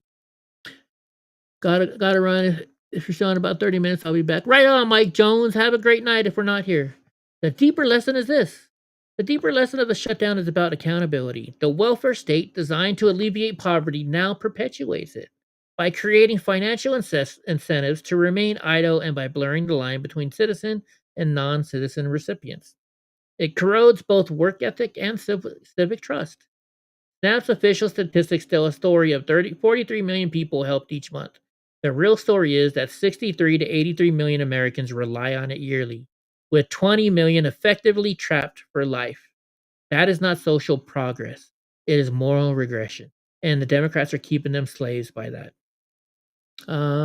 Fertilizer and feed needs to come down more. A government that traps the citizens is in dependency while feeding millions of illegal aliens under the same roof is not compassionate. It is cowardly. The SNAP system must be rebuilt from the ground up, transparent, accountable, and centered on work. Anything less is an abdication of both fiscal responsibility and moral clarity. And this was written by Amuse. I really like this gentleman. He does a lot of great work on X. If you're on X and you don't follow him, you should. Damn it! Now we got to go all the way back down again. Oh wait, okay. There we were. Snap. That's where we just were. So now Greg Gutfeld, they're saying he dropped some major bombs today. So let's watch Gutfeld. I don't think this is the end of John. I am not. Nobody thinks it's Trump. It could be the end for the Democrats. You're watching it happen in real time. I love how you say, you look at it, Akeem Jeffrey. Oh, it's just a fundraising email. As if it were a Republican, your party, the media would not interpret it in the worst light. Right. For example, it's amazing. Okay, real quick. Gavin Newsom says, was it ever meant to relieve poverty or to keep people in poverty? I'm guessing at first they were trying to get people out of poverty, right? That's probably what was happening at first. But now, Ben said it always the best. Ben Bergblum. He always told me and told everybody around him that the reason Democrats get people on welfare and so they can say, look, we're the only ones giving you welfare. The Republicans don't want to give you welfare. So if you want to keep it, vote Democrats. So then the Democrats get their kickbacks. Right? They fund their nonprofits, which pay millions of dollars to the CEOs, which are their friends. It's in order to keep them slaves. The Democrats had slaves back in the day, and they still have slaves today. They get their votes because they promise people free shit. Right? How the brilliant Jasmine Crockett thinks there's only one Jeffrey Epstein, and that one Jeffrey Epstein somehow gave money to Lee Zeldin. No, I know this is hard to believe. There is more than one Jeffrey Epstein, just as if there are more than one Jesse Waters, but only one Greg Gutfeld. He was a doctor who gave money, but she knew that, unless you think she is retarded. And I don't think she is. I just think she's deliberately pretended that she didn't know there might be another one. So when I talk about this is what I say is the big worry about this thing, and I'm for the release of them. So am I. You look at how these idiots are going to try to interpret everything in the worst possible way. So if you're caught in that net and your name is Jeffrey Epstein or your name is Jesse Waters, something that could be easily checked out. I'm not saying you're in the files. I'm just saying there's a high likelihood you will be. They will be extremely malicious in their interpretation. So we have to be on our toes. I do think that, what's his name, Galloway? He's right. Be careful what you wish for. Because when something seems too easy, it's a trap. And I think you just handed Trump a paintball gun and you put targets on the Democrats because Epstein, I think 80 to 90% of his donations were all to Democrats. Epstein despised Trump. He was the only elite that wouldn't. Okay, real quick though, you know what the Democrats are going to say? Well, we don't know we can't control who gives us the money. You know, we get a donation, we take it. That's something for good, right? It's just a donation. It's part of the process. You guys get donations from people. Why can't we get donations from people? Play ball with him. So, and then you look at like Larry Summers. You look at the, what's the billionaire? I can't remember. Reid Hoffman. You look at Bill Clinton. You look at Akeem. You look at the Virgin Island lady. It's only begun and it looks bad for you guys. I think that this is going to be a fun winter for Trump. Because once he goes in on this thing, he doesn't come out. He figured it out. He knows exactly how, when you guys bring it up, it's always going to go back to the Democrats every single time. And pretty soon you're just going to say, why did we do this? This is just like Russian collusion, but it's worse because now it ends with a huge, huge pile of mud all over us. The Russian collusion thing just went away. You guys were lucky you didn't go to jail. I think. So here's my thought real quick on this. I think, and I could be totally opposite. I could be wrong, but the Democrats are like, yeah, we want the Epstein files. Why won't you bring out the Epstein files? You're not going to bring out the Epstein files, are you? Because they were bluffing. They were trying to push it to make President Trump look bad. Because you know what? I would not be surprised if there are some conservatives on that list. I would not be surprised. Okay? And so they were pushing it, trying to make President Trump and everybody look bad. Say, oh, you guys don't want the Epstein files. Oh, you guys don't want the Epstein files. Because they were thinking they're not going to release it because there's a couple conservatives on that list. Well, it backfired on them, I think. And we're going to find out in 30 days. But I'm still a little upset. The fact that Pam Bondi has the ability to block out anything on that paperwork for reasons of national security, that's something I do not like whatsoever. I don't trust the government anymore. I used to be like, well, what do you mean? It's the government. We should trust the government. They take care of us. I am no longer that person. And I haven't been that person for a long time. I was naive when I was younger. Very naive. And now that I do my own research with what everybody should, that's the reason why you shouldn't trust the government. I don't trust anybody.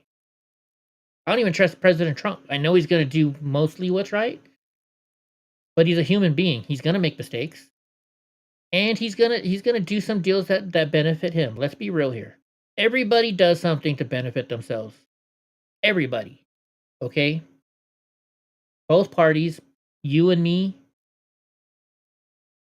Gavin Newsom, the friend Gavin Newsom, Goofy's done stuff to benefit her. I'm sure Sneaky Pete does stuff to benefit himself, right? It's human nature. You want to benefit yourself too, right? Mud is a generous way of putting it. Should I have said feces? Well, I wouldn't say that Not in our word.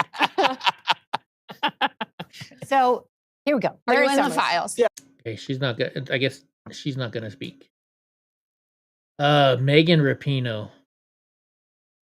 Everybody prays, oh, she's the greatest soccer player, female, blah, blah, blah, blah, blah, right? But look, Riley Gaines has a good point. She says Megan Rapinoe is questioning the motives behind protecting women's sports is peak irony. The only reason she had a professional career at all is because she had a protected female category. Think about that. Megan Rapinoe, she may have been decent. You know, she scored us some goals. Did I cheer her on? Well, yes, I did because she played for the United States. Okay. But had it been a league to where all men and women are supposed to be equal, and there is no men's league, there is no women's league, she would have never made the cut. She would have never made the cut. She would have been the towel girl. She would have been the towel girl. You and your dadgum. Oh my gosh. Come on. You trust Gavin Newsom and how you'll do the right things when I run the dadgum country. You know, we had a lot of Tim Burchett before you came on today. And there was a lot of dadgums.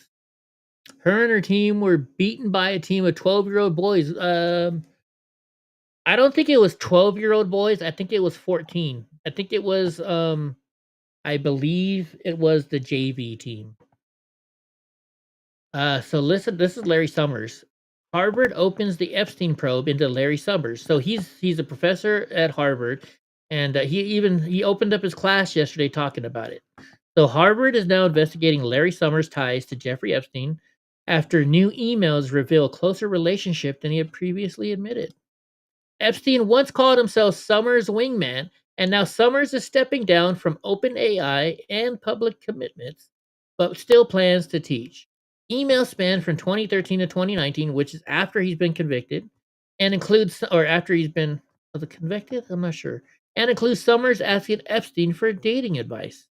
Harvard says it's reviewing whether actions may be warranted, meaning we'll see if this gets worse, right? Nothing's going to happen to him unless some more shit comes out. Here's a special report. Brit Hume reacts to Kamala Harris and other Democrats calling for the release of the Epstein files. Oh, let's see this. All of a sudden, now he's waiting for Congress to greenlight what he will do or wants to do? Come on. Yeah. So, release the files. Release the files. You make it that, Britt.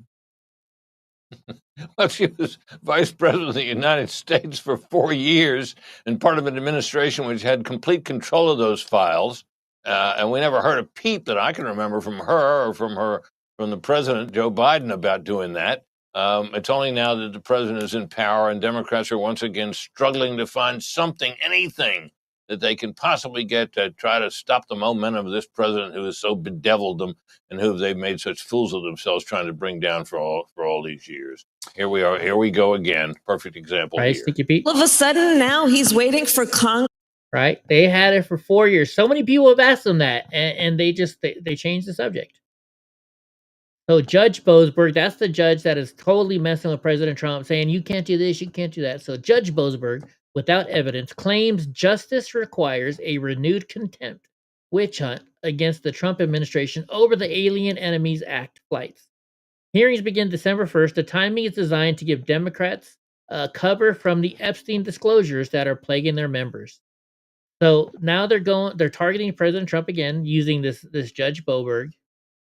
And they're going to use this to make you look away from the Epstein stuff. Hold on, what is this? Simple math. Eliminate the income tax and replace it with nothing. I agree. Taxation is theft. Let's listen to Elon Musk on this. But AI and humanoid robots will actually eliminate poverty. And Tesla won't be the only one that makes them. I think Tesla will pioneer this, but there will be many other companies that make humanoid robots. But there is only basically one way to make everyone wealthy, and that is AI and robotics. And we can't talk about robotics without AI. Okay, I don't know. Who voted Boasberg president? Yeah, right, Gavin? They know way more. There's way more lefties in the files than Republicans. And I think that's what it. I think that the liberals thought, hey, you know what? Yeah, we got a lot of people in there, but the Republicans, they don't want to hurt their friends, so they're not going to bring it out.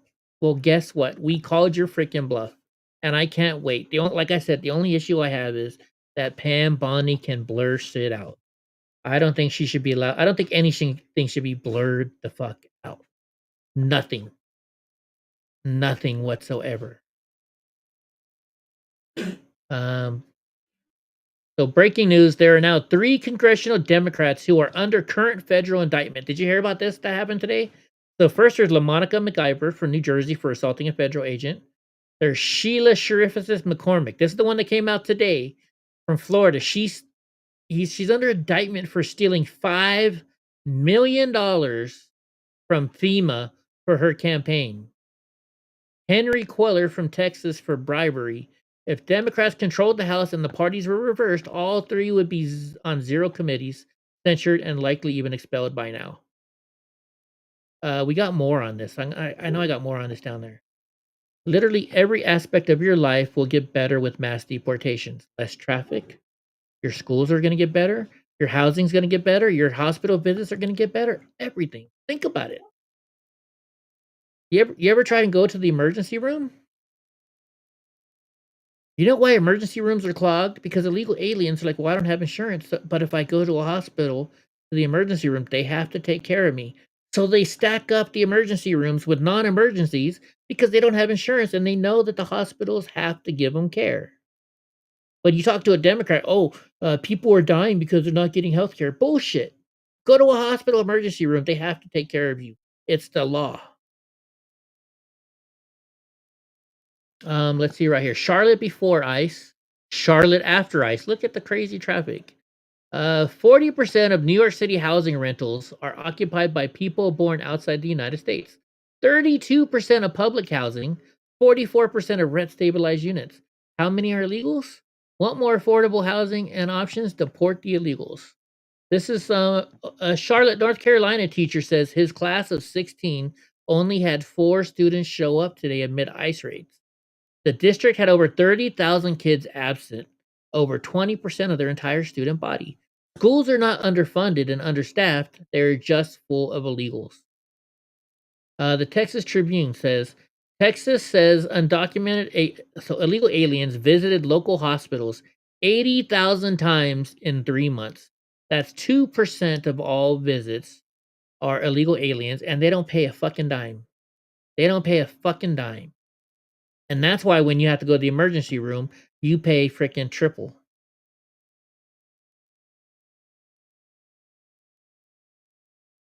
I remember Michael Savage on a show said, I think it's this was like 10 years ago, $8 billion are spent on emergency rooms because of illegal aliens every single year. He said, you know what you should do? Put a cop out there. And you can't get in the hospital unless you're an United States citizen. Of course they can't do that. Right? But still. President Trump just took the biggest step in decades to break the DC education bureaucracy. Labor and education struck new agreements to shift federal programs to agencies that actually deliver results and return power to the parents and states. I don't know why parents are losing their power. The school should listen to the parents, but they don't. They don't tell the parents shit. They teach a kid, hey, you sound like you might be a lesbian. You should become a lesbian. You should become a lesbian. Lesbians are what's cool right now. And don't worry, you can tell us. We're not going to tell your parents. We're not going to tell your parents because they're teaching them. Election integrity. Let's see what's going on here. The Department of Justice just told federal court it needs California's voter roll. I like this so far.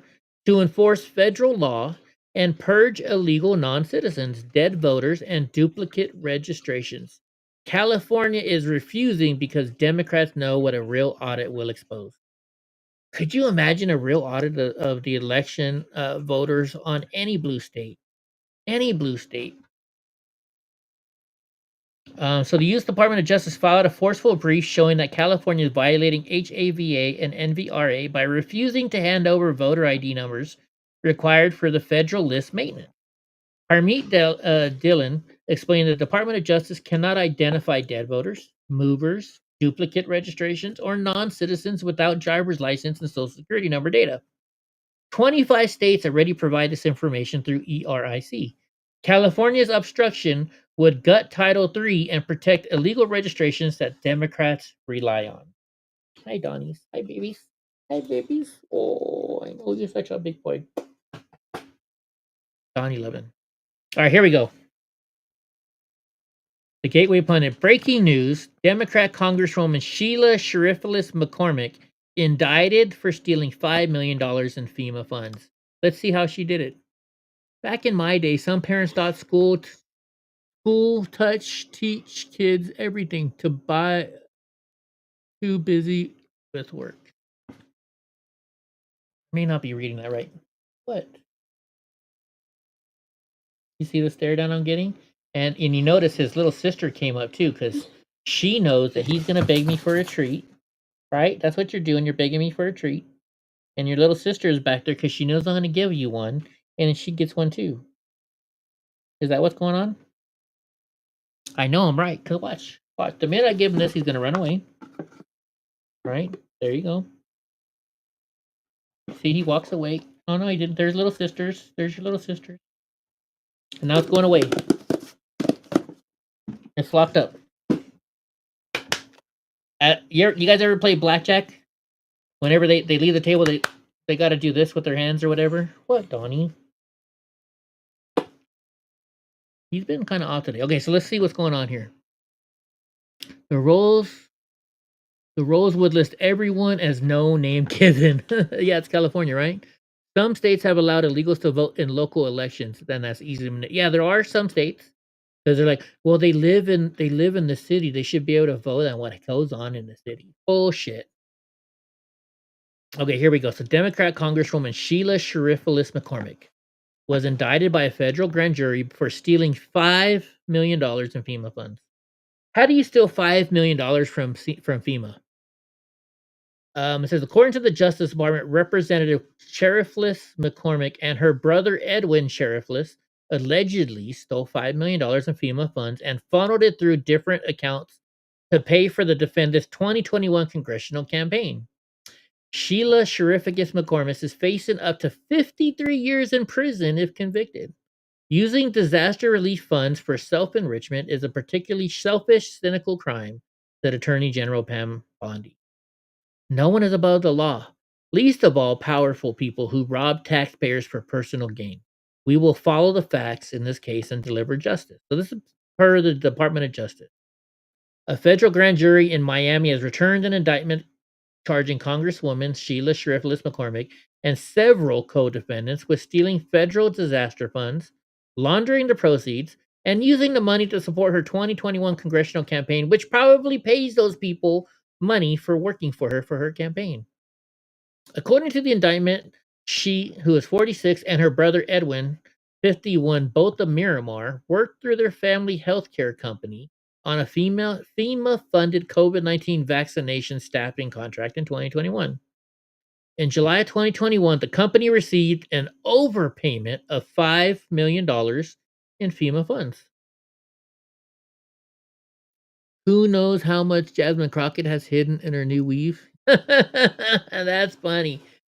She hid it under her wig. So the indictment alleges that the defendants conspired to steal that $5 million and routed it through multiple accounts to disguise its source. Prosecutors allege that a substantial portion of the misappropriated funds was used as candidate contributions to her and for the personal benefit of the defendants.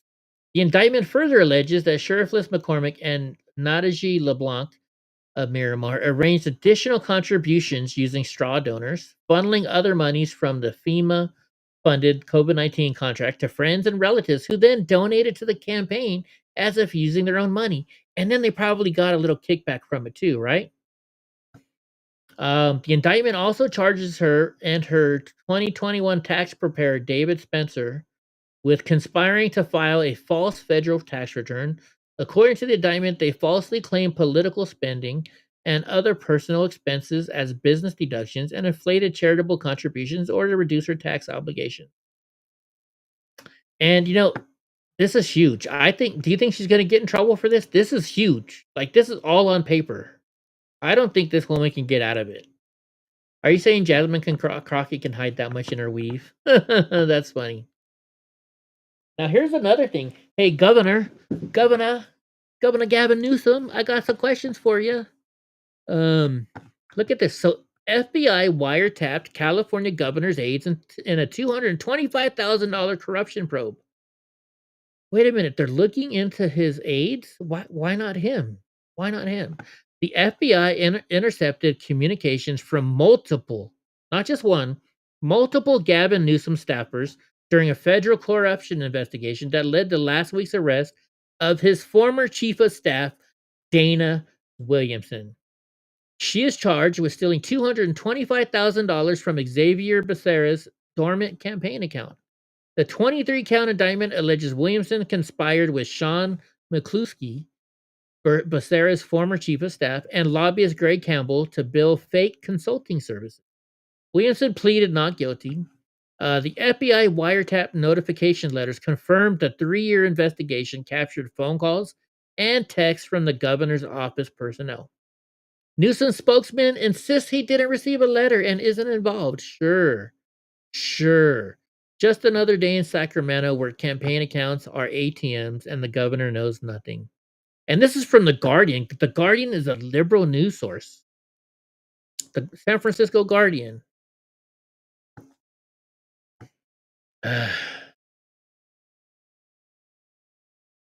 If the IRS can audit American citizens, every congressperson should be regularly audited. I agree, Goofy. I agree, Goofy. Yes. All right. President Trump drops the truth nuke. Tariffs have always been used against us. Let's watch it. He'll say it better than I can. That nobody thought were possible, and we're taking in trillions and trillions of dollars. Tariffs have been, frankly, the best thing that's ever happened to our country. They've always been used against us. Tired. We never had people that were smart enough to use them in the opposite direction. But now you do. And we have taken in trillions of dollars, and it's been absolutely amazing. We're going to be doing things that nobody thought were possible. And we're taking in trillions and trillions of dollars. Tariffs have been. That's funny, Gavin. That's funny. So I can go back and show you guys in a minute. But you had penny saver Obama. I know you guys call him dollar store Obama. I call him penny saver Obama. He's, when talking about, I'm going to show it, but he's like, oh yeah, Trump is just lying to you guys. He's lying to you. There's no tariff money. There's not going to be no dividends. He's just lying to you to make you feel better. Right? He's either tired or has a cold. That's what I was thinking too, Sneaky. Breaking news. Representative Byron Donalds accuses Democrats of fomenting insurrection. What is fomenting insurrection? Against the duly elected commander-in-chief. Now they're looking at military officials not follow orders. Yeah, have you seen that video? Let's watch. What is this story? You've got this Senator Slotkin of Michigan and other Democrats with ads telling men and women of the military services to disobey their orders? Am I hearing this right? Is this America? I don't understand it, Byron. Larry, this is crazy. The Democrats are now fomenting an insurrection of military personnel, of our intelligence apparatus against the duly elected commander-in-chief of the United States of America, Donald Trump. And why are they doing this? Because they have no answers on the core questions from your last panel on affordability, on energy, on how you're going to make the American people's lives better, more affordable, and allow the American dream to thrive and prosper. So now they're looking to have military officials not follow orders. This is nuts. But what do we expect from a Democrat Party that has no ideas, does not have the pulse of what's going on in our country and ways to fix it? They now want to create an insurrection against the commander-in-chief. Real quick, look at this. Bitcoin is down to $90,000. I'm going to tell you guys, you want to know why Bitcoin is down to $90,000? Because I bought some. I bought $150 worth of Bitcoin, and it instantly went the frick down. It's my luck, folks. So if you want to make money on Bitcoin or something like that, if you want to make money on Bitcoin, I'll let you know when I sell it because the price is going to go up, right? And if you want to know when the price is going to go down, I'll just tell you, hey, I'm going to buy Bitcoin today and the price is going to go down. crazy, but at this point, the circus at Washington, D.C. is, why would we be surprised? Yeah, it felt when I bought it. Let's see. Let me look at my crypto account. Yes, I went to crypto.com because Rumble is advertising it, and I was like, I'll buy some CRO, and I'll buy some. I got to go to the latest version. Shit. I have $250. I spent $250 on CRO, and I bought $250 worth of Bitcoin. This was last week. I went up. I went up in numbers. It was like $50 ahead, and then now I think I'm probably like close to $100 down. Let me see. Let me see if it'll pop up. It's coming. It's coming. Come on. That's what she said. Come on. You're almost there. Fuck it. But I'll wait. I'm telling you, it's bad right now. It sucks right now, and it's just my luck. It was 113,000. Yeah. Well, it's not anymore. Okay, so this is why they wanted to censure Corey. Oh my gosh! But there's a backroom deal. Let's go to it. Just we gotta hear it. Or you could just get into Congress and give us stock tips. I could do that, Gavin, but I don't because of my brain surgery that I have to have. I'm not gonna run now because I don't know what's going on with my brain surgery. Whoa, GOP Representative Anna Paulina Luna reveals the dirty backroom deal that led House to voting against censuring Representative Stacey Plaskett. Let's see. A Democrat got away with colluding with one of the most notorious pedophiles in American history thanks to some good old-fashioned backroom politics. As the Gateway Pundit reported, the House of Representatives on Tuesday evening voted against censuring Stacey Plaskett over her collusion with Jeffrey Epstein. Earlier Tuesday, the House voted to advance the measure to censure Plaskett and remove her from House Intelligence Committee. Then later on that evening, the House voted 214 to 209 against censuring her. Every Democrat voted against the censure, while 3 Republicans voted present, pussies, and 3 other GOP lawmakers joined the Democrats. Following the vote, Representative Anna Paulina Luna from Florida exposed the nasty backroom deal cut by the House leadership on both sides to ensure the vote would fail. It turns out that GOP leadership was desperate to avoid having Representative Corey Mills face not only a censure vote of his own, but also an ethics investigation. Mills is facing a restraining order for allegedly threatening to circulate explicit videos of his former girlfriend, Lindsay Langston, and that is called revenge porn. Langston claimed in a petition filed in August that NBC News obtained that after they broke up, Mills said he would blackmail her by using nude images and videos. He also allegedly said he would physically harm anyone she dated. Corey continued to message me on Instagram accounts I run after blocking him and asking him to not contact me. The messages progressively got more threatening over time, wrote Langston, a Republican state committee woman and Miss United States 2024. A judge granted her request last month. The Plaskett censure failed because the House leadership exchanged that censure failure for the withdrawal of a vote to censure and refer Corey Mills to the House Ethics for investigation. The swamp protects itself. The Plaskett censure failed because House leadership exchanged that censure failure for the withdrawal of a vote to censure and refer Corey Mills to House Ethics for investigation. The swamp now protects themselves. And so you know what happened today? Nancy Mace filed a censure on him today. She also spoke implicitly about the dirty deal while speaking on the House floor following the vote. Let's see. For what purpose does the gentlelady from Florida seek recognition? I have a parliamentary inquiry. The gentlelady from Florida will state her inquiry. I was wondering if the Speaker of the House of Representatives can explain why leadership on both sides, both Democrat and Republican, are cutting back-end deals to cover up public corruption in the House of Representatives from both Republican and Democrat members of Congress. The gentlelady has not stated a proper parliamentary inquiry. Thank you very much, but I think the American people know what happened tonight. So now today, Nancy Mace asked the censure. You actually like Fetterman? I don't like Fetterman. He's wishy-washy. He's a bandwagon. He goes back and forth. Listen to this. So I read this morning. Florida's execution machine hits record speed under DeSantis. Frank Walls murdered 2 people in a Florida trailer. He confessed to 3 more, and now he's set to die by lethal injection on December 18th. He'll be the 19th person Florida executes in 2025, the most under any governor since the death penalty came back in 1976.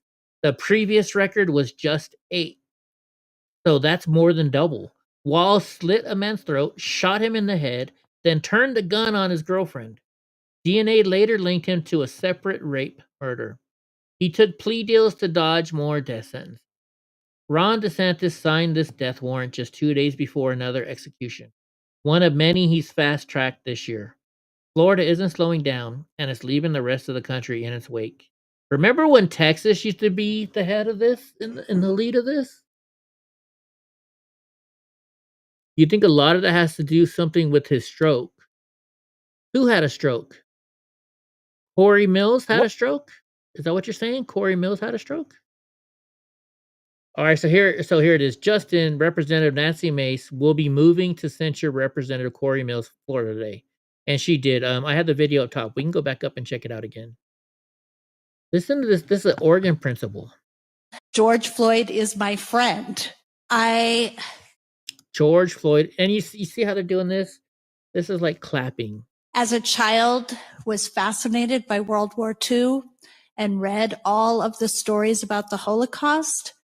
And we are entering similar territory. What ICE is doing is what the Fetterman. Gestapo Oh, you're saying his stroke had a lot to do with that. It's possible. It's possible. did in Nazi Germany. And that is not an overstatement. When I see Yeah, George is my masked friend. people tearing people out of their cars, breaking their windows, sitting on them as if they were, I felt like I was watching a George Floyd video. George Floyd is How is George Floyd your friend if you'd never met him? Okay, so that is all that I had for today. So I'm jumping back up to the top, and this is why I want to show you. So here's Nancy Mace censuring him. Now, therefore, be it resolved that Representative Corey Mills be censured. Representative Corey Mills forthwith present himself in the well of the House of Representatives for the pronouncement of censure. Representative Corey Mills be censured with a public reading of this resolution by the Speaker. And Representative Corey Mills be and is Think so? hereby You removed from think the so? Committee on Armed Services Think and the so, Committee Sneaky? on Foreign Affairs of the House. And you know, I'm not going to go that far. Let's see. Epic moment. Please. By the way, here is another reason why I'm glad I'm moving to Oklahoma. Look at this. Illegal aliens should not be operating 18-wheelers on our highways and interstates. Great work by our partners at the Highway Patrol for helping keep American roads safe. So this is from the governor. Let me be clear. Oklahoma will not stop cracking down on illegal immigrant truck drivers. They have completed a third Operation Guardian. Across 3 operations, more than 200 semi-truck drivers have been apprehended. Enter Oklahoma, abide by the law. Go Oklahoma. Okay, I don't know if the stroke, you think he's getting better and that's why he's more conservative? I don't know. Where was it? What was I going to show you guys now? That's Alex Padilla, Stacey Plaskett. Well, we'll show you this. That's who I'm looking for, Booker. But watch this. Like many constituents, individuals get your phone number. They text you about issues. They speak with you. I have spoken. Anybody here, do you have the phone number to your congressman? I can't even get my congressman's office to answer the fucking phone, let alone get his phone number. With him about issues that are relevant, things that are going on in the Virgin Islands and elsewhere around the country. Right, but on that day that we're talking about, you initiated the text exchange at 7:55 in the morning. So she initiated it. He wasn't even texting her. She texted him. Why were you even texting with Epstein at the time? He was a known sex offender then. Sure. I explained to people, I've been a prosecutor for many years. And there are a lot of people who have information that are not your friends, that you use to get information for to get at the truth. What the? I don't know why women think having lips like this is pretty. That makes them look ugly. Like many constituents. Okay, that was it. But yeah, CNN is giving her a softball. They're letting her, and you know what the problem is? Liberals are gonna believe her. Liberals believe everything politicians say. Mike Jones is back. Okay, now let me find. Let's see. Let me find Cory Booker standing up for her. Or, I mean, Hakeem Jeffries. Watch this. Have you spoken to Stacey Plaskett after this controversy emerged? I have not. Can you confirm if there was a deal last night to sink the resolution against Congressman Plaskett in exchange for not bringing a censure resolution? We've made clear repeatedly we're not going to unilaterally disarm. So you're saying there was no deal? I'm saying we will not unilaterally disarm. So she just asked him, are you trying to tell me that you didn't censure Plaskett last night because there was a deal made not to censure Cory Mills? And here's his response. Let's play it again. We've made clear repeatedly we're not going to unilaterally disarm. So you're saying So he's like, he's just saying we're making clear we're not going to disarm. there was no deal? I'm saying we will not unilaterally disarm. Not now. So he's saying there's a deal, is basically what he's saying. Yeah, there's a deal. No, not ever. Mr. Leno, why wouldn't you speak to Stacey Plaskett? I said I haven't spoken to her since the censure resolution went down. No, about this text controversy. I have not spoken to her since the censure resolution Have you went down. talked to her about this text controversy? She and I have talked, and it's a private conversation that will remain private. One of the things Republicans are talking about is this $2,000 stimulus checks from tariff revenue. Would you support such a thing? I hope There so, are Stinky no Pete. tariff revenues as far as we've seen. No. Listen to him. Listen to him. There are no tariff revenues. There are no tariff revenues. Information has been presented to that. This is a Trump stunt. Look, oh shit, damn it. I hit the button. I have not. Can you confirm if there was a deal last night? Saying there was no deal? I'm saying we will not unilaterally. Now here's the deal. When he asks and he says there is no President Trump, we haven't seen tariffs. Watch this lady's reaction. Just watch her. I just saw it just now. Spoken to her since the censure resolution went down. Watch this lady. I have not spoken to her since the censure resolution Have went you down. talked to her about this text controversy? She and I have talked, and it's a private conversation that will remain. Look, she's already smiling a little One of the bit. things Republicans are talking about is this $2,000 stimulus checks from tariff revenue. Would you support such a thing? There are no Look at her. tariff revenues as far as we've seen. No information has been presented to that. This is a Trump stunt. Understand that. It's a Trump stunt. These people are reeling. They were beaten like a piñata. They were shellacked all across the country. And the American people are rejecting Republican extremism and embracing the Democratic vision of making their life better and addressing the cost of living crisis. And so Donald Trump is reeling right now, and he's throwing out ideas. Those ideas that he's throwing out don't even have support from Republicans in the House or the Senate. So this is not practical. What's practical in front of us is extend the Affordable Care Act tax credits, because that deadline is getting ready. Once again, he brings up the Affordable Care Act. Mike Jones says, I think he says he's a fucking idiot. Mike Jones says, Jesse Helm was a damn good senator back when the VA was a really bad. A lady refused my dad an appointment and hung up on him. One call, and 45 minutes later, she called with an apology and an appointment. Good. That was cool.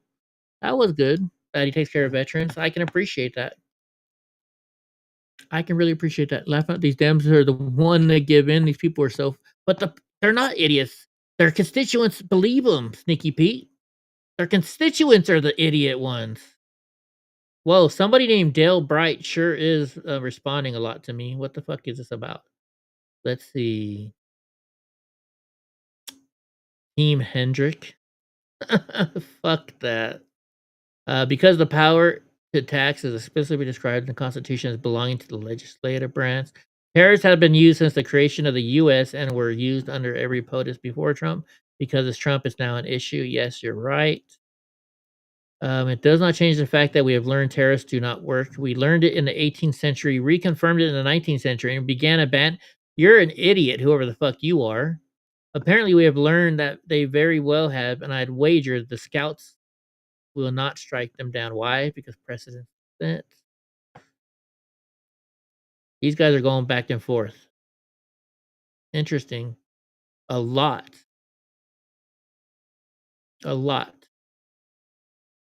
Okay, let's see what's going on now. Let's see if there's anything new on the front. Tim Burchett says, we are compromised and have lost our dadgum way. America, get some rest. Pray for our country. Dadgum it. It's worth saving, dadgum. That's probably what he's saying. Packed the house at the University of Central Arkansas with Riley Gaines and Governor Sarah Huckabee Sanders. Cool. I wouldn't mind being... Never mind. What an unbelievable night. TPS USA stuff going on. Democrat veterans break silence after viral video causes backlash on social media. Good. Yeah. Let's see. Amazon has greenlit a new Stargate series, not a reboot, but a true continuation that believes. I watched Stargate once or twice. I never got into it. I want to get into it, but I haven't. She's kind of cute. Neuralink. Liberal man breaks down in tears while protesting ICE in front of an elementary school. In front of an elementary school? Okay, let's see this. So I'm out here in front of Starbucks. Goddamn, dude, I'm fucking crying lately, but this is crazy, dude. Like, why am I standing outside of an elementary school because children are afraid to go to school? And people are barely showing up. I was just talking to a teacher, and it's a ghost town. Some people will show, but barely any students will come to school today. Wake up, America. This is not okay. It doesn't matter what your fucking paperwork status is. These people are human beings. They're hardworking Americans that came here for a better life, just like our ancestors did, just like the Irish. Is this a veteran holding up a Mexican flag in the United States? But Mexican flag is red, white, then green. Or is it green, white, then red? I thank you for your service, sir, but I don't agree with you. Italians did. And, they were treated the same way back then, but this continues. This hate continues. Wake up, America. Flag. Stand up for your Latino and brothers and sisters. Stand up now, please. No, that is a Mexican flag. Okay, it is a Mexican flag. Did he cry when men in dresses were reading books to the kids? Probably not. Maybe because he's a pedo looking. That might be. Who is this person? I was born Muslim, in a Muslim family, under a Muslim government. I will never move to a city where Muslims are the majority again. Once they become the majority, they don't just live their beliefs. They start imposing them on everyone around them. People don't realize that expansion and dominance are not fringe ideas in Islam. They're baked into the ideology. Islam is not separable from politics or state. The Prophet Muhammad's life, the hadith that Muslims are told to model themselves after, includes around 80 wars. Westerners are committing suicide by inviting this ideology into their institutions, their politics, and their offices, and pretending it's just another private belief system. This is not how this works. Right, Stinky Pete? I agree. So, Mark Epstein, who is Epstein's brother, says his brother spoke with President Trump in 2016. But Jeffrey Epstein claiming they had a 15-year, or Jeffrey claiming 15 years of silence. Let's see what this is. It's CNN, so it's got to be fake. So he said, I haven't spoken to him in many, many years, Mark. And then he said in the same year, I haven't spoken to him in probably 15 years or more. That was in 2019. But you say your brother talked to you about a conversation he had very close to this time in 2016 with Trump? President Trump, bitch. Yeah, after the election, I used to speak to Jeffrey regularly, and one of the calls he spoke. I'm not even going to listen to it. It's CNN. It's hearsay. It's not true. Oh no, there's a picture of President Trump with Ghislaine Maxwell. Cristiano Ronaldo. Oh, did President Trump give him something? Interesting. Gives a major object on Twitter. The DOJ has just charged Democrat. Sheila, we just read that. Not all vets deserve respect. Met a lot of stand-up, solid veterans, and met some real trash. I mean, there's bad people in every group of people, right? There is.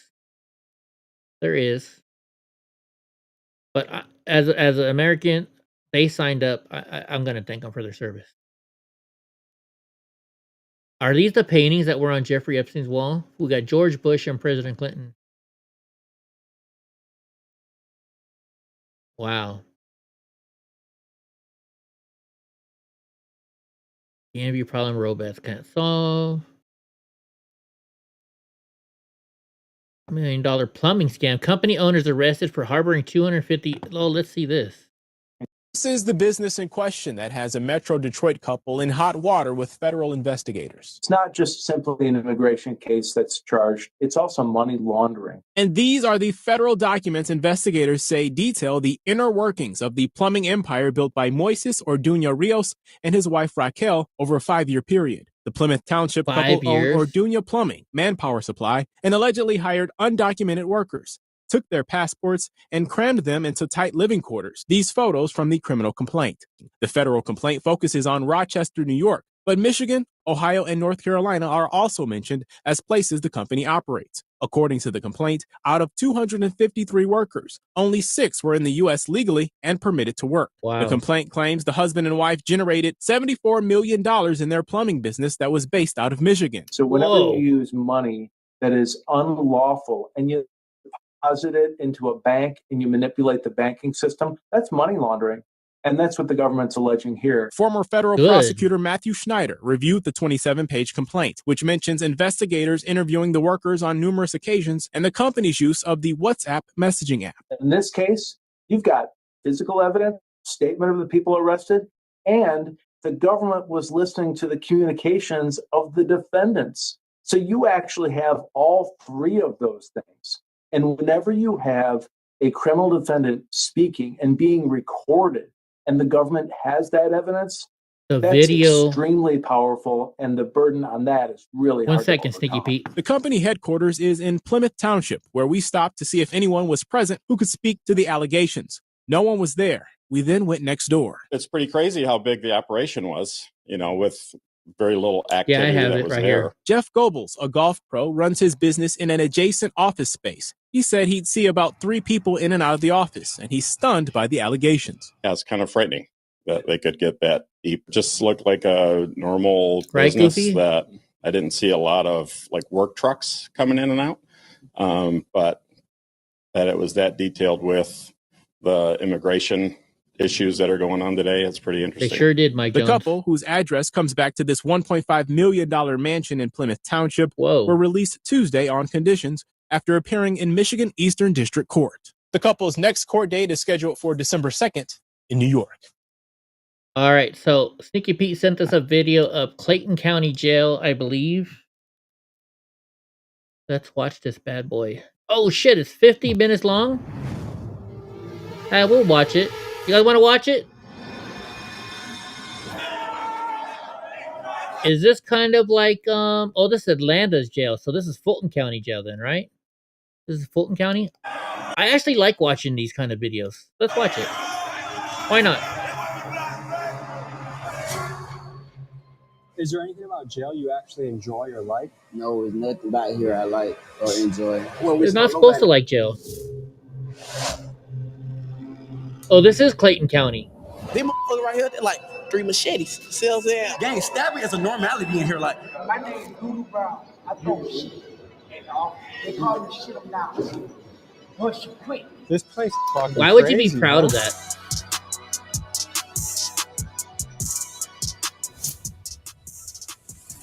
This is Clayton County Jail, and it's one of the wildest jails in Georgia. Stabbings happen here almost daily. The guards are staffed at less than half capacity. Rival gang members are crammed together, and anyone not in a gang is at a serious risk of being extorted or shanked. The food here is terrible. The inmates are not allowed to exercise, and you are never allowed outside for fresh air during your entire food stay in jails here, is normally which could not be good. years. And these are just a few of the problems you're going to hear about in this episode. And today, thanks to the newly instated Sheriff Levon Allen, a man who believes in transparency and is determined to fix this jail, we were granted full access to interview the inmates. From the men's jail visiting the stabbers unit, the murderers pod, and the good behavior dorm, join us as we get unprecedented access inside one of the scariest places we've ever been, and we explore the questions of fairness, incarceration, and the deeper systematic issues that are playing out in jails all across the country. Let's get to it. My bad. I was trying to find something. We're just about to check ourselves in the Clayton County Jail, stop at the gas station. Where'd you My bad. I hit a button.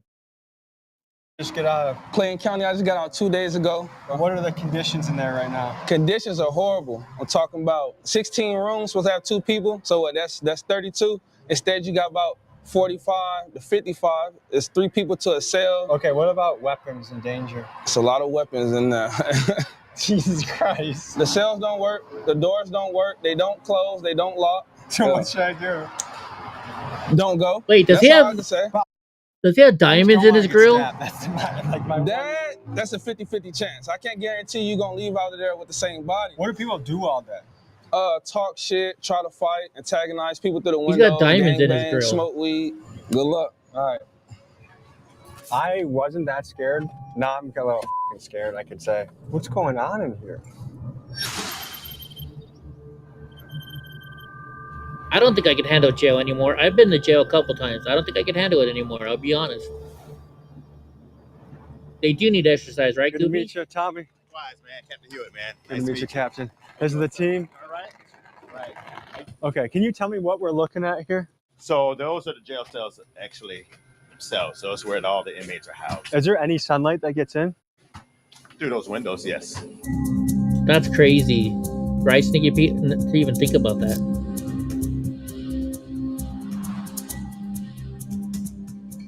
It's Chief Green. Chief Green. All right. So, See some of your stuff too. Thank you. yeah. So the sheriff. So you have the sheriff, which is the number one. He's number two. Okay. That's the easiest way to remember. So that's Chief Green. Would you recommend staying overnight in the murder unit? Would I recommend it? Like, would I be safe? Yes, I believe you would be.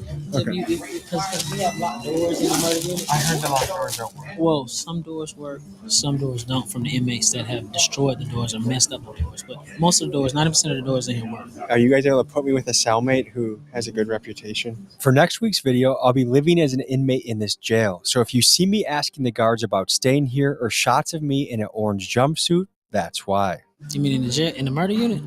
I mean, I wouldn't recommend that, like putting you, because it's no telling what that inmate would do. I've seen a lot over the years, so I can't verify to say what's going to happen. I mean, we've seen fights, stabbings. It's a jail. It's a jail. When was the last time there was a stabbing? It's so colloquial. Oh, it's a jail. How common are knives? Yeah, you pretty much like on the street with a gun. Just So know like that 80% everybody's of the got guys it. have. Just know that everybody's got it. You want to take us in there? Should we Yeah. start this journey? We'll head down and He said, start it just think of it that everybody has a weapon. off.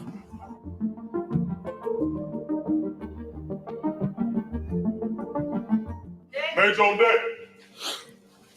Yeah, so you saw the doors from the outside that are our bucking chutes for our violent inmates. So they'll come in and they'll be brought in straight through that door with this door secure. What is your first impression of the smell in here? Smells Oh. like a dog kennel. This is very light. No, because when you get like in Santa Barbara County Jail, the minute when they first bring you in, they put you in the tank, and there's probably 10, 12, 14, 15 guys in this little tiny area, and it smells. It's one of the worst. You know, Gavin Newsom was in my truck the other day, and I had a rat dye and some other smells going on in there. My truck stinks, but I think a jail smell is probably worse than that. Yeah, this smell is Tommy's bad gonna in get here. raped. It gets worse. Yeah, a lot worse. So when we go through the intake process, they start in cell 1. Man, and I then can they smell move their that way smell around, right now. The until jail they're smell. completely booked in. Non-compliant husband, father. Okay. They got a non-compliant inmate if y'all want to go with them. It's a non-compliant. They said that they have weapons. They have metal objects. So we just gonna go down there and see what's going on. Does this happen on a daily basis, Yes. weekly basis? Yes. My name is Shakur Strickland. I'm a sergeant for the Clayton County Sheriff's Office. How long have you been doing this? I've been here for 3 years. I've been a sergeant for 2 years. He's How broken do you his describe nose. your job? I feel like I have one of the hardest positions, but I can handle it, you know. No, why is that Decided Sneaky to do this Pete? job? My whole family is in law enforcement, so I feel like that's something I always wanted to do. People always seen me growing up and said I was gonna be always in jail or something like that. So I chose to change my life. We are about to enter the Stabbers unit, where every inmate housed here has stabbed someone Oh, is during it getting their stay jerky? at Hold Clayton on. County Jail. This Oh, you know why it's getting jerky? Because we're in full screen. That's one of the main reasons. Let me do this. Let's try and make it as big as we can and play it that way. Because I notice it gets jerky when it's full is screen. arguably the most dangerous dorm in the entire Let's see what else I can do facility. to fix it. Get on the wall.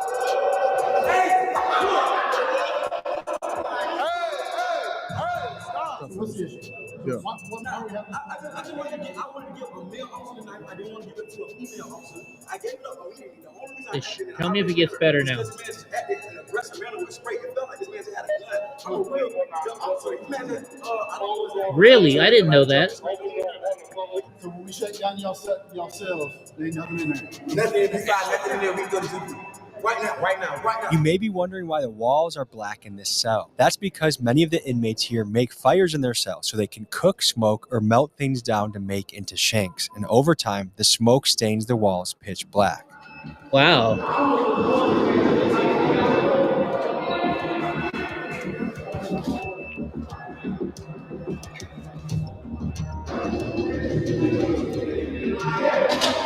We can settle all this and get Jalen Freeman out of jail. I've been here 4.5 years and I beat my original case.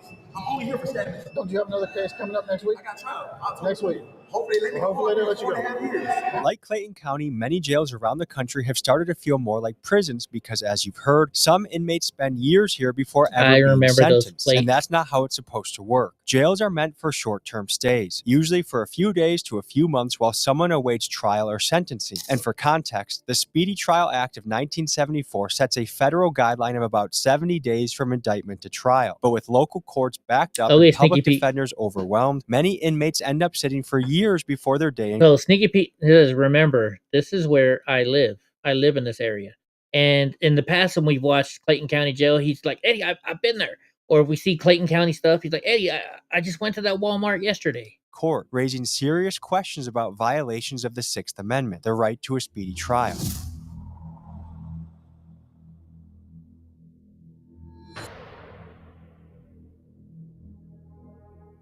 Sheriff Levon Allen, Sheriff of Clayton County. And how long have you been Sheriff of Clayton County for? Since December 22nd, 2022. When somebody's there for 5 years, somebody could say that's violating their right to a speedy trial. Like, what are your thoughts on that? Absolutely. Now, there are some different things that take place in each case on why something has taken so long.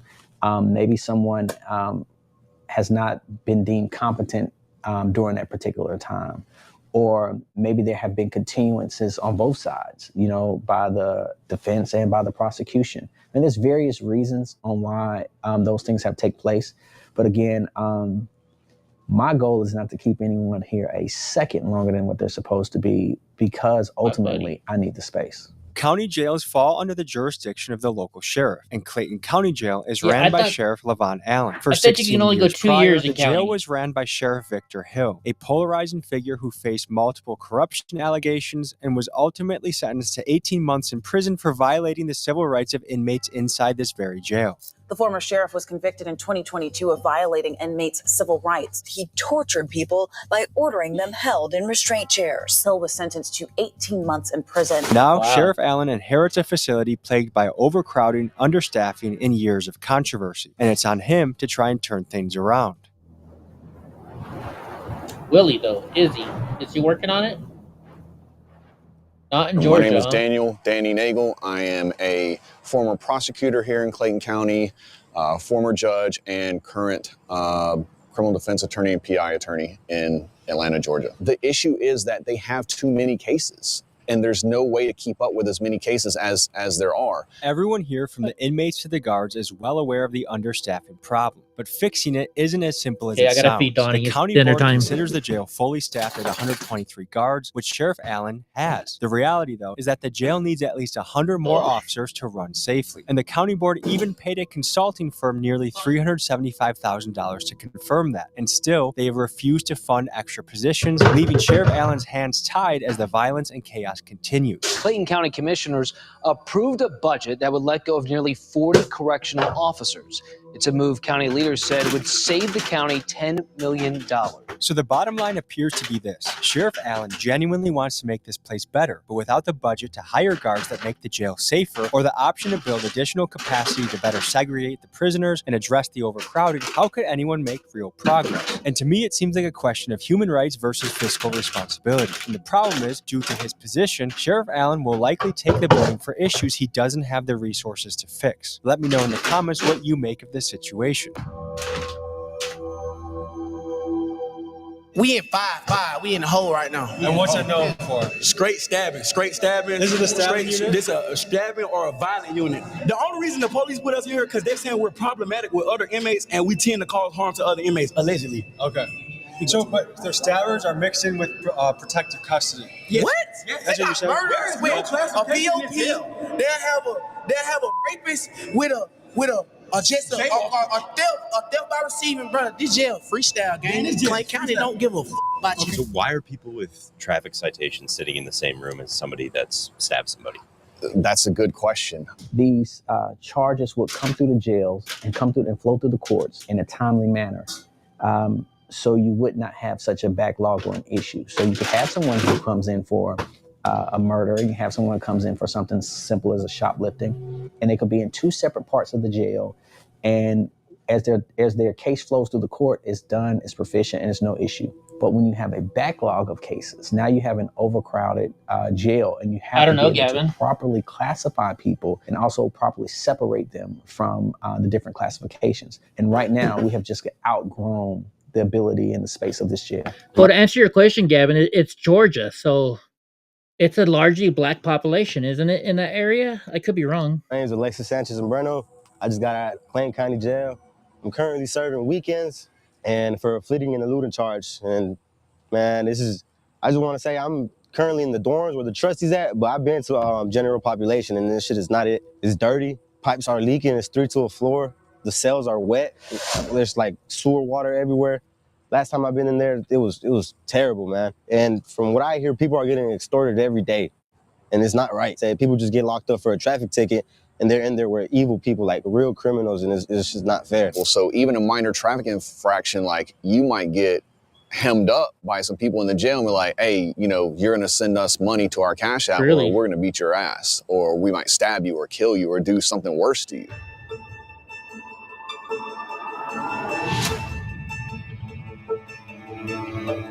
Can you give me a tour? Those are the showers over there? Oh, yeah, no shower doors. Hell yeah, we give you a tour. Hey.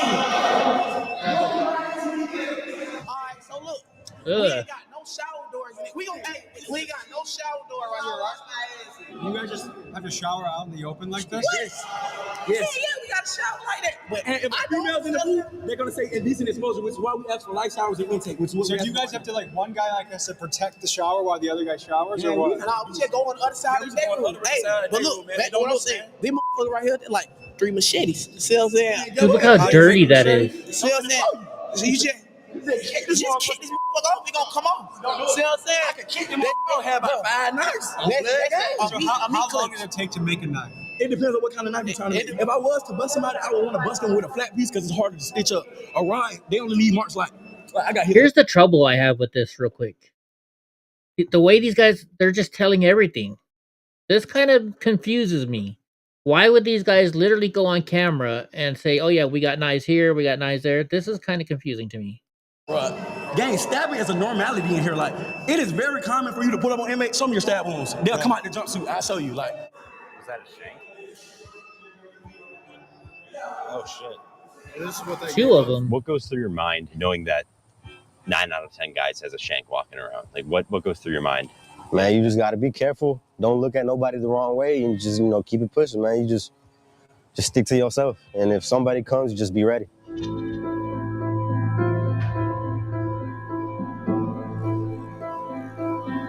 This is one of the more dangerous units? Yes, this right now, this is the most dangerous house. Okay. Listen, this is on file. Are they Stinky Pete? Interesting. More stabbings than me. I promise you. I have 3 folders. The normal inmate has like a folder this day. I have like 3 folders. How old are you? I'm 25. I've been here since I was 20. I was originally booked for a murder and armed robbery. I went to trial of March of 2024.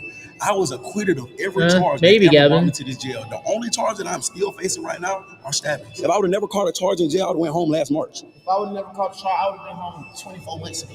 This jail is made to trap you to get in here. They put you in a messed up environment, and when you defend yourself, they're going to charge you. Job and once security. You get charged, it's hard to get out of this. You want to show me what your, are we allowed to see their cell? Oh, we got to see inside our cell. Is that okay to bring us to the cell? We can't even see out our window. Can't see out our window. How many people live in here? 3. We sleep on the floor, gang. We've been living in this motherfucker 10 feet away from my toilet for the last 3-4 years, gang. You've been in here for 3 or 4 years? Not this room, but in this jail. Look how disgusting that room is. sleep over my head by the toilet every night. Did someone get their dreads ripped out? When I cut my dreads off, this jail has an extreme problem with bugs, and I had to get rid of them. So if I plan on sleeping here tomorrow, I'm at risk. Oh, look at that map. I almost guarantee you're gonna get them. Almost every dorm in this jail has a bed bug problem, and there's a fierce debate over who's responsible. Some say it's the jail's duty to provide a clean environment, and that failure to do so potentially violates the 8th Amendment, which protects inmates from cruel and unusual punishment. The fact is, the sheriff spends about $20,000 a month on pest control, and his team argues they're fighting an uphill battle against inmates who refuse to clean their cells, giving the bugs a perfect place to hide and multiply. And at this level of infestation, it's nearly impossible to fix without moving every inmate to a different facility, then treating every wall, vent, mattress, and piece of clothing. And then, once the inmates get transferred back, making sure that no one brings the bugs back in. And even if all of that is done, it only takes one new inmate arrival carrying a bed bug to start the cycle all over again, which makes this problem a massive headache to deal with. What do you guys do for fun? Rap, read. Yeah. Anything you recommend to people back home? James Patterson. I like James Patterson. Or J.K. Rowling. You like Harry Potter? Yeah, I love Harry Potter. Great, avid Harry Potter fan. I like I was Patterson. not raised to be like this. I don't know if you can tell from my vernacular, but I grew up in a very affluent household. I just chose this lifestyle because that was what was cool and getting girls at the time. But now I realize I've been tricked. What I thought was lame on the street is actually cool. And what I thought Holy shit, Sneaky Pete 7? So I have to get out with a different mindset. Like, why is it, especially in the hood, that sometimes the most dangerous guy is the coolest guy? Because he understands the streets. He understands what comes with the streets. I'm actually from the streets. I know the streets very well, but I also know the law too. Like, I know if I use what I know in the streets, what could happen. You know what I'm saying? So I think the most dangerous person will be smart enough to say, hey, if I do this, I'm going to go to jail for the rest of my life due to me being a gangster. But did you have a good family, a good household? Great family. Like, I grew up in a single mother household. I grew up with a stepdad, but my mom bust her ass, like, did the best she could. My mom was a real estate agent, a school teacher, like, a fluent household. Any message to your mom? Mom, I'm sorry. I'm making right. Mike. I might be an inmate tomorrow, so if I see you out there, might be an inmate tomorrow. I don't know. We'll see. If you're an inmate tomorrow, send me a kite. I'm gonna see you or not. You're gonna need it. Yeah, you're gonna need it. Wow. They're so open about this shit. That's what makes me think sometimes, like, is it really real or not? This place is fucking crazy, huh? You know, I don't know who Tommy G is. For a good amount of the day. Yeah, 23-1. 23 and 1? So they have 1 hour of freedom a day, and that's their freedom consists of this room. Or they can go to the yard. Yeah, As especially when they do something like this, showing knives to us and stuff like that, they feel like. Do they get? Look do at they all get in the trouble? fucking fire Yes, stuff we're gonna on do there. some disciplinary paperwork on them. They already died for security, so they like. So what more trouble can they possibly get? Nothing. So they just keep adding time to their sentence if they get caught? How much time does someone get when they're caught with a shame? 14 additional days, 14 to 21 days. What's going on, Sheriff? Wild place here, man. Yeah. This is where everyone who's charged with murder, they're brought back into this. I'm surprised the jail let him film in there. Sleeping. Yeah. Bad idea, huh? You want to do it? I don't know. I'm gonna have to feel it. I would do it. If I had the time to do it, I would. All right, so Is this the same one where Shaquille O'Neal was worked for the sheriff's department?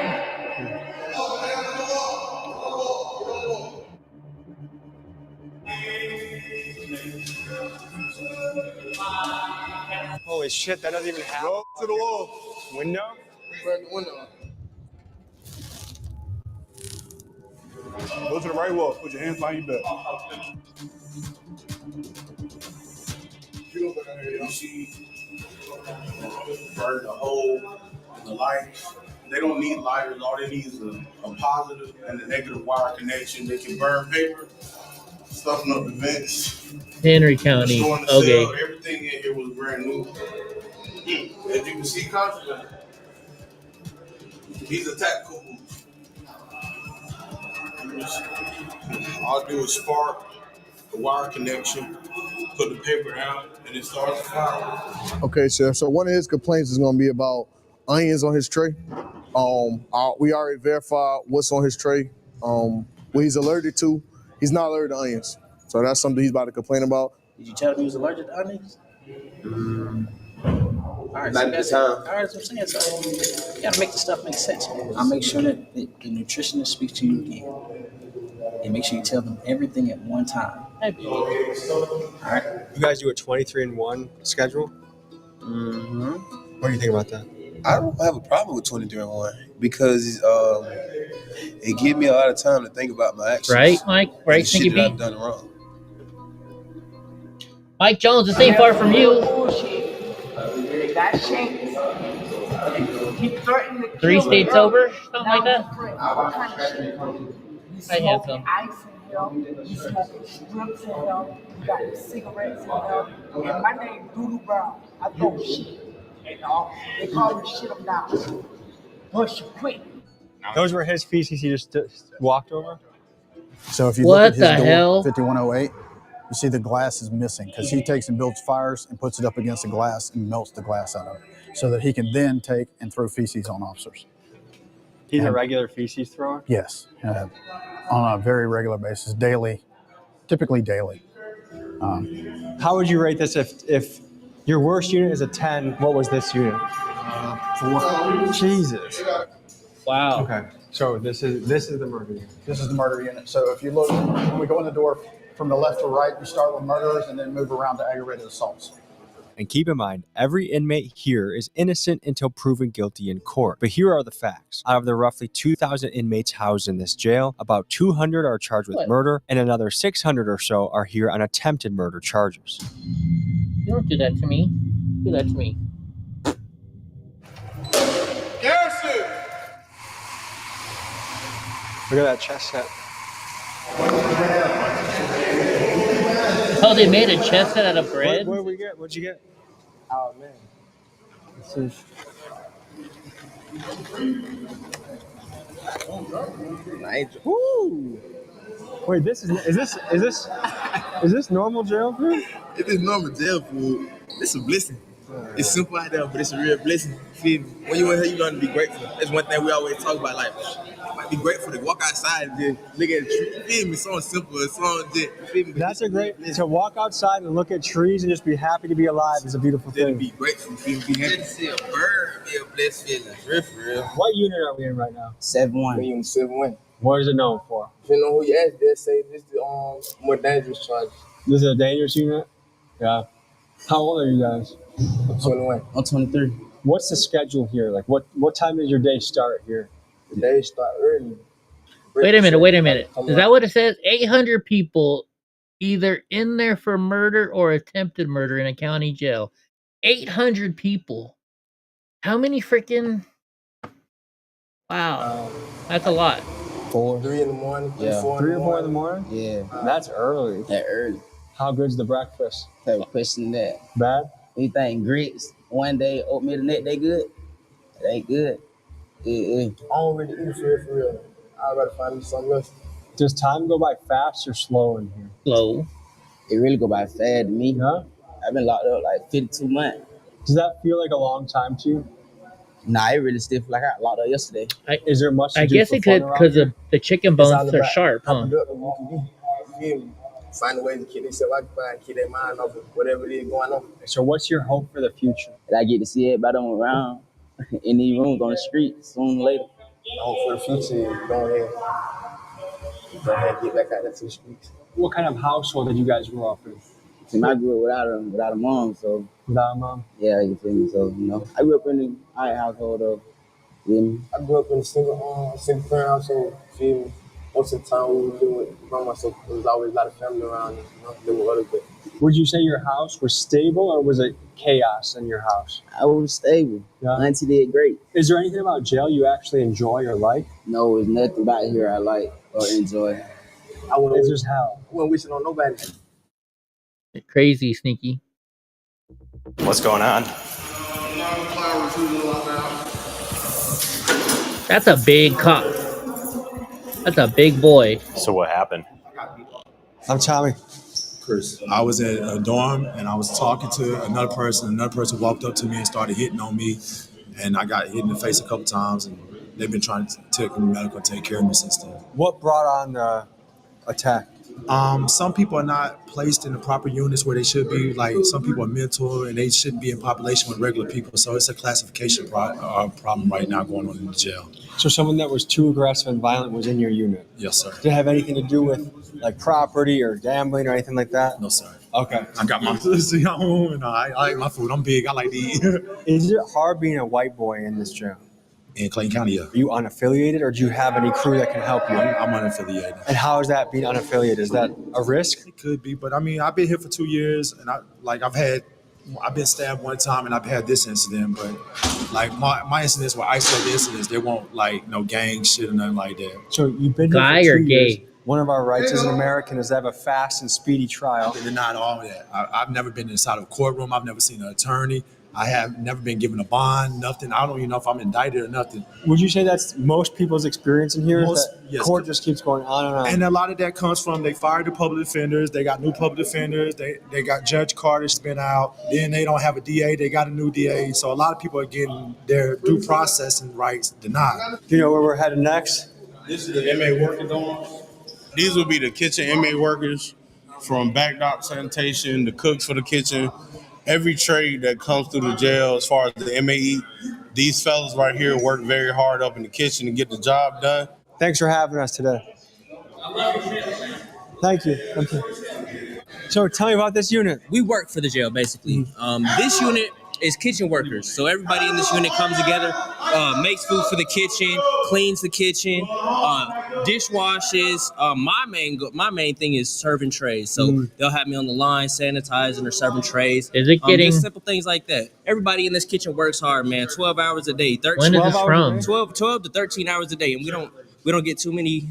Well, it was a couple days ago. No, we don't get paid. Now I've heard some jails do get paid. That's a blessing. What do you think about that?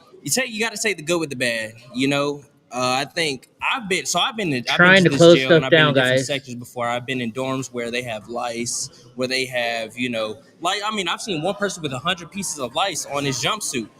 There's dorms where people getting stabbed for no reason. Innocent Trying to get to civilians getting stop stabbed, jerking. There we gang go. members stabbing people for no reason. So it's better to be in here than in some of these other dorms. That's what I will say. You guys want to give us a little tour? Tell us what goes down here, what the schedule is. Show us your spot. This is my little cut. That's over here workout. I call this my front yard. So this is an open bed? Yeah. There we go. It should get better anyone now. that comes in might get placed there? Yeah. Okay. You're built like a brick shit house. What do you do to be so jacked? On the streets, I'm a personal trainer, nutrition, and massage therapist, Really? a sports coach, and a weight loss therapist. Just got into a 100 little life, BS, yeah. and now I'm doing a little bit of time, but I work out on the streets. I try to motivate a lot of the guys in here to work them out because we work so hard for the jail. It's kind of the only thing that's going to keep their bodies from completely breaking down because 7 days a week, no off days, Really? 10 to 12 hours, man, we're working non-stop. So what are you doing here to be in shape? Like what are your go-tos? I actually designed the workout. I mean, it's something that comes out of this. So basically, I do a lot of pull-ups, squats, different variations of push-ups, Is there back a arm place to lifts. do pull-ups in this room?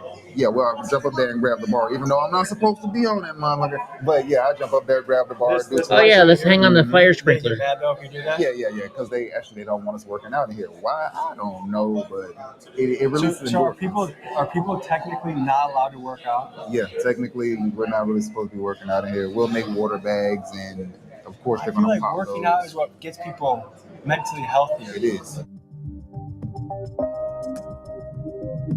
So how many guys call this place home?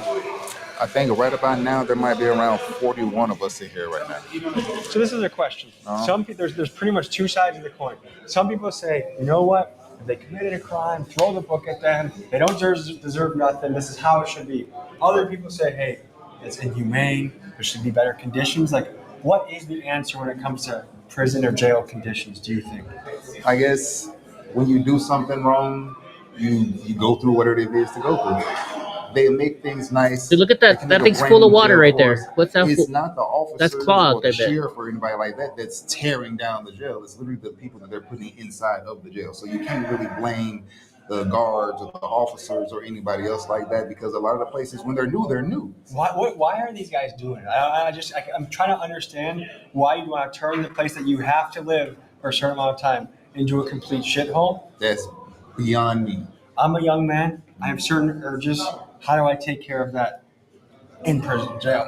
You can go in the stall, leave it in the toilet. You can go in the shower, leave it in your towel. You know, that's what you got to do.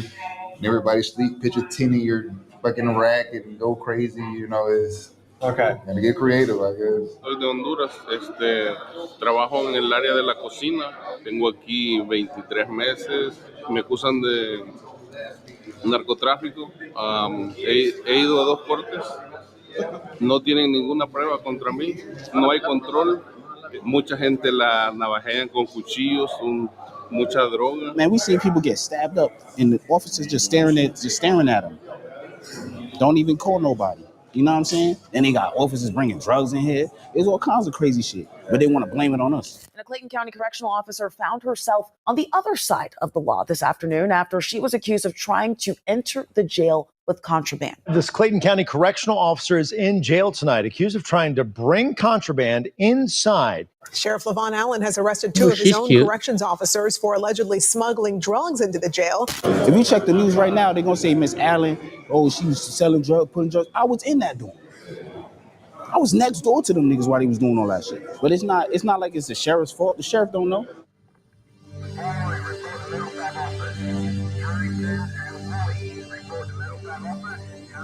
And what's up with, when do sheriffs start writing their, like every police car or sheriff's car in Clayton County has his name on it? What's up with that? I gotta quit. What is up with that, Sneaky Pete? Does the sheriff think he's all that he's gotta have his name on everything? People trying to get respect. Somebody probably did something to their person on the street. They called and now they stabbed them for basically bragging rights. They paying. That gives them more time. Yeah. How much more time? It all depends because now the judge, they can run it concurrent to what they initial charges is. You know, if they already here for murder, they gonna say, oh, you only here for murder and you got an ag assault. They ain't gonna really do nothing to it. So they feel like I could just stab you and then. This is the confiscated shanks. That's fucking huge. Look at Which those. ones are the most dangerous, you think? Like the worst? Try these. I think those are the most dangerous right there. All right, so where are we about to go? Oh, we can go to 3. Is that the mental health? Yeah. Have we been in this one yet? No, sir. This is the mental one. Mental health, The yes, sir. entire place. You got the medical dorm, section 6, and the rest of the old man dorm, one of the old man step-down dorms in dorm 3. Next up, we visit the mental health unit where inmates housed here are battling psychological issues ranging 'Cause from he's full thoughts of himself? unaliving themselves Makes to sense. schizophrenia to inmates that have not yet been diagnosed. Makes sense. Wait a minute. Hold on. Wait a minute. Did you see them? What were they pouring water into? Hold on. Psychological What is issues this? ranging from thoughts of unaliving themselves to Hold on. See how they're pouring water in there, and that's the shower. Do they not have hot water to Schizophrenia take a to- shower or something? Look, they're pouring water into that, and that's the shower. Don't tell me that they got to pour water out of a trash can to take a shower. inmates that have not yet been diagnosed.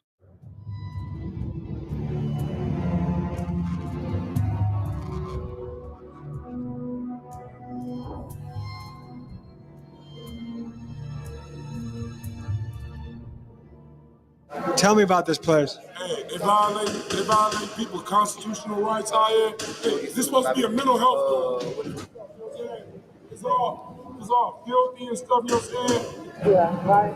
I think it's been 3 days. Due process says probation supposed to come see you in 17 business days. I haven't been seen. I keep calling my family. They keep telling my family it's on a public defender. Then they say I don't have a public defender. Then they trying to put it on a probation officer, giving my family to run around. Tell me from your point of view what's going on here. So basically, it's just the mental health unit. Just this dorm or this one, this one, this one? 1, 2, 4, and 5. And what gets someone qualified to come in here? They get evaluated by mental health, the mental health staff here, and they go by the medication that they taking, and that's what qualifies them to come in mental health. So do some of these guys more so belong in an asylum than a jail, you think? I feel like they belong in a mental health, a real mental health facility. Is there places like that anymore? Yeah. It's just the bed space. It's just a lot of other people that's in other counties that got to go there. So they just wait on bed space to send these people out to. Most of these people are here for criminal trespassing. Between 1, 2, 4, Criminal 5. trespassing is the most common crime that Yes. they're criminally So just trespassing. loitering? Loitering as well. I'm sorry. Really? Loitering, yes. Then they can't pay their bonds because they've been doing this so many times. What brought you into jail? Criminal trespassing. Well, I thought when you trespass on somebody's property, not the Look at property his that you ear. live on. See, I live on the property in which I was deemed criminal trespassing. Hold on. Is this your first time being criminal trespass? Yes.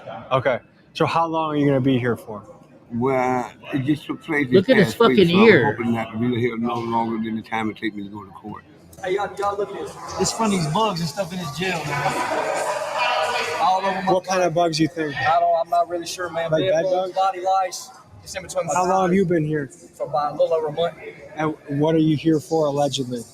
Originally Yeah, they're escape bums. charge. Were you in sounds like. Georgia prisons before this? Yeah. How does prison compare to jail? This jail's by far worse than any prison I've ever been to. Really? Yes. Because right now Georgia prisons are bad, right? This jail's nasty. Can you tell me what all the mattresses on the floor are for? Oh, all the mattress on the floor is because they don't have no bed space. Overcrowding is a huge issue here. The official capacity for inmates is 1,535, but there are typically between No, this is 1,800 not and Fannie 2,000 Willis. people here at a given time. This has That's pushed Atlanta. this facility This to is the Clayton breaking County. point, with inmates having to sleep on the floor of their cells or Fannie Willis is in Fulton County. This is Clayton County. even on the floors of their pods. They're And next it's just to each another other. contributing factor to the chaos in Clayton County. It's been going on since I've been here. I've been here 2 years. 2 years. Yeah, 2 years. That seems like a long time without Crazy, a trial. sneaky. I haven't seen nobody. I haven't got a bond. They just once they lock you up in Clayton County, they forget about you. No, he was booked in the Fulton County. The court Different system one. here is not good. It's not good at all. They'll leave you in here for months and months on a petty case or even a big case. They don't take you to court back to back like Florida or another state does. What goes through your head when you see guys that are in here for, their bond could be as low as $150 or $300, but they've been here for 3 months? Like, what do you see as keeping somebody in there for months without being able to cough up that money? I do believe that that's something that overall our legislators need to No, look just into. the county over, The same bud. would be do the crime that you can afford to do, right? Which is, if you have two people that do the exact same crime, and then one is just half wealthy and have means, and the other one don't, the one that does not have money ultimately stays in jail. They did the exact same crime. Then a lot of times we're paying more to keep the person in jail than what their bond is. We just have to make it make sense, because it costs me more to house you than what it will cost to just let you out. Guys, for reference, it costs taxpayers about $100 a day to house an inmate, and that's before you even factor in the cost of public defenders, judges, and the entire court system. Meanwhile, some of these guys are locked up for petty charges like loitering or trespassing, offenses that they would be out for if they simply had a couple $100 for bail. And it kind of makes me wonder, is it a good use of taxpayer money to keep someone in jail for weeks for something extremely minor? Let me know what you guys think in the comments. So I actually was a magistrate court judge here, and I would set bond as low as I could. But when you're working with people who, they don't have any resources, they don't have family, or they don't qualify for a bond, Yeah, they that's haven't been on their crazy, job sneaky. for X amount of years, or their family haven't been, or their family and friends, they don't have legal status. So they're here for a couple $100, but the problem is they don't have the resources, and now they're stuck, and now they're in here with the most dangerous people in society. The gangs and stuff, they're gonna look and be like, yo, this is not somebody that's from the streets. This is a family man that just happened to get caught up for no license. We're definitely about to take advantage of them. Again, if we don't have the capacity to hold people and we don't have the staff to make sure that they're safe, like that's a recipe for disaster. And what's coming out, at least through, stories on TikTok and social media and stuff, is like it's not being done. Like they're not being kept safe. Yeah, look at the toilet. Look at the floor. Look at the floor. Look at the roof leaking. Look at the roof leaking. Every guy in the unit shares one bathroom? Yeah, we share one bathroom. Well, we got bathrooms in Right, our room, Mike but they don't Jones? work. This Come is to the this only toilet. working bathroom. This is the working bathroom. And it's not working. That's not a bidet. How long has it been doing this? It's been doing that for a while now. Wasting water, too. Jesus Christ. Look, this is where we take a bath in. Would you want to take a bath in there? This is pretty rough. Would you want to take a bath in there? Are you injured, brother? Yeah. I broke my heel, man. They ain't take me to the hospital until after 2 months. Did you guys do the drawing? Nah. That was someone else from before? Yeah. Are you guys roommates? Yeah. Just you two staying here? Yeah. But you see the light not working, toilet always leaking. We always gotta like wipe down the floors, the sinks. You see how the sink is rigged. Some people could look at the rough conditions in a jail and say, hey, that's what causes somebody to be bad. Other people would say, no, it's bad people that make the tough conditions. Like, where do you fall on that continuum? One, I wanted to be very clear that we're not running a college university, all right? I'm not the dean of a college. So if I was the dean of a college, you can say, hey, dean, why are the kids smoking and doing drugs on a college campus? Why are they fighting on the college campus? But I'm not a dean of a college. I'm the sheriff of a jail that out of the 2,000 inmates, 1,000 of them either killed or attempted to kill someone. Out of the 2,000, 150. I don't know what the colors are robbed for. Someone at Goofy. gunpoint or knife point. Or Gavin. Snatched or taken some of them. I could fix a shower today. I think and these are inmates will government-run go jails. And use the nozzle to the shower, shave it down to try to make it into a shank. So again, I can fix something, they can break something. So again, yes, it's the environment and the condition. In your opinion, do bad conditions make bad people, or do bad people make bad conditions?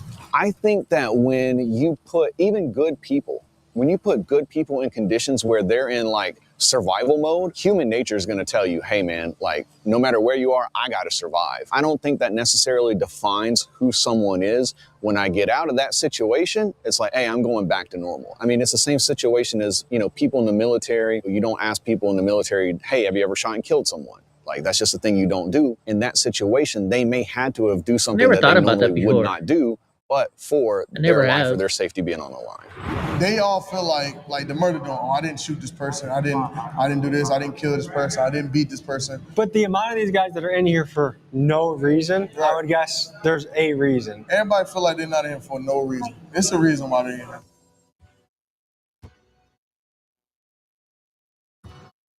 We're about to go into what unit now? The alternative lifestyle dorm. And what does that mean?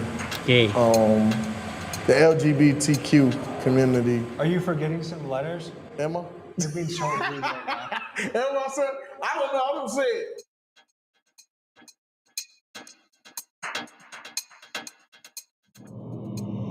Mr. Gay Pod, you can't come in unless you're gay. Can you give the people the lay of the land here? The lay of the land? Well, this is House of Uniform. Alternative lifestyle, orientation. Ain't too much violence on this floor. It's pretty much laid back. How do you get... What the hell? Are they playing? Oh, so he's being possessive right now? Okay, so what does it take to be in here? The How does Booty someone say, Bandit I unit? wanna be in here? You have to be part of the community. The LGBTQ plus community. So you just tell the guards, hey, look, I'm part of LGBT. Can you please put me over here? So what happens if you stay in general population? You normally get beat up. You normally get for being gay. I got stabbed in the face just for being gay. Yeah, for being gay. Just for being gay, someone stabbed in the face? Somebody stabbed me in my face. Were you trying to are a lot fuck of the somebody in the straight ass when that inmates happened? want to secretly get with you guys, but they want to pretend like they don't? Yeah, they pretend, and that's very confusing. They pretend like they want to be over here with us, but they only doing it for protection. So some straight guys hide in here just so they don't have to deal with the danger. So you guys feel like you need a weapon just to be safe? Yeah, sometimes weapons to be safe. I have one on me, so yeah, I have a weapon on me. Oh shit! We need weapons to be safe in this dorm, in this jail. Fuck this dorm, the jail. Period. Folks, the guard saw the inmate show us his knife, so right after we left this unit, a sweep was conducted and the knife was taken away. Dumbasses. Gen Pop. This is where I stayed in Gen Pop or the medical unit. The medical unit sucks. Couple questions. What do those guys in Unit 4? What happens if they're in the general population? They might get flagged. Yeah. They not allowed. They're not allowed. Are they in there for their own protection? For sure. I don't care what they talking about. You look it up. Oh wow, Them folks Mike. have more DRs than anybody in the be. Them folks wild. DRs? Yeah. What's DR? Disciplinary report. Oh, okay. You feel me? Them folks, them niggas crazy for real. They talking about us. If we wanted to spend a day here tomorrow, is that a good idea? That'd be good. Is it overcrowded enough? So where would we sleep if we stayed here? Right here. Pull up right here. Look at this shit going on, man. What the fuck? Some beans. Look at this shit, man. Shit, good. I ain't gonna eat it, but it good.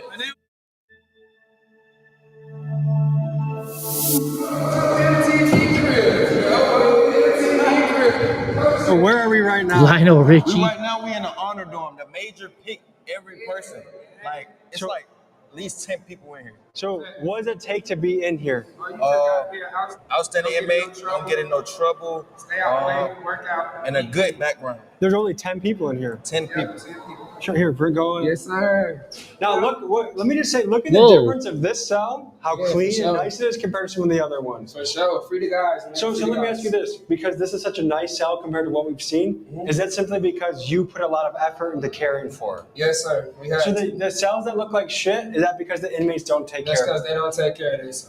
So do you guys have any problems with bugs in this? No, not in this dorm. Not in this dorm at all. No bugs. Kicked up. I be kicking it up in here, guys. Kicking it. Ready to go home. Got a couple Look how months thick his left. match. Oh, it's I not mean, thick. this seems doable. Like, this is the first cell I've seen where I'm like, oh yeah, I could do some time in here. Exactly. No problem. The other cells seem like worse than third world conditions. No, water doesn't look someplace is bad. I got a DOP. I ain't did nothing. I don't have no extra charges or nothing like that. I just did a report because I moved. So real quick, you guys notice how it's thicker over here than the other side, and you can see his soups were over here at the end of the bed. So when you go to jail, they don't give you pillows. There's no pillows in jail. You get this mattress, right? And it's normally about like maybe that thick at the most. And so what you do is you take your mattress, and at the very top you fold it over to give you a pillow. And you tie your sheets in a way that holds it like that so you have a pillow. So luckily I'm short and it didn't bother me. But if you're a tall dude like one of these guys, their feet is either you gotta sleep like this or your feet hang off of the mattress, because that's how it works. I was supposed to be changing my probation to bedroll. Atlanta, and they violated me for that. So that's why you're looking at me right now. But when I was in jail, we didn't have iPads or none What's of going that on? shit. Are we going to a female dorm or male dorm? Female. Fight? How often does this happen? All the time, every day. Females fight worse than men, I think, don't they?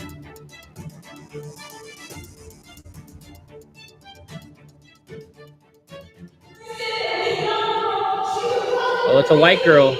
So I think a girl is saying that someone's trying to jump her.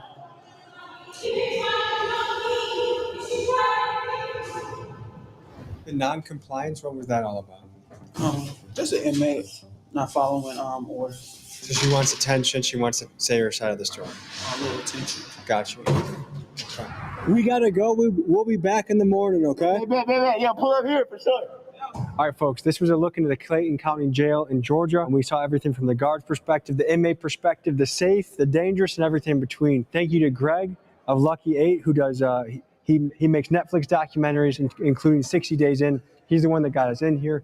Thanks to Sheriff Allen for letting us do this. Sheriffs around the country, jails around the country. If you want to let us in to your unit, tell your story, we'd love to go there. So email me at TommyGMcGee123@gmail.com. This was a good one. Very interesting, a lot of stories, a lot of unique perspectives, and a pretty fucking crazy environment.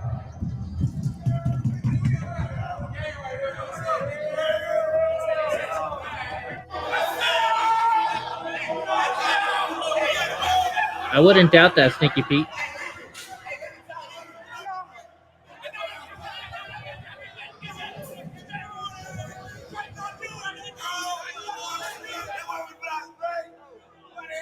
Acting like just idiots.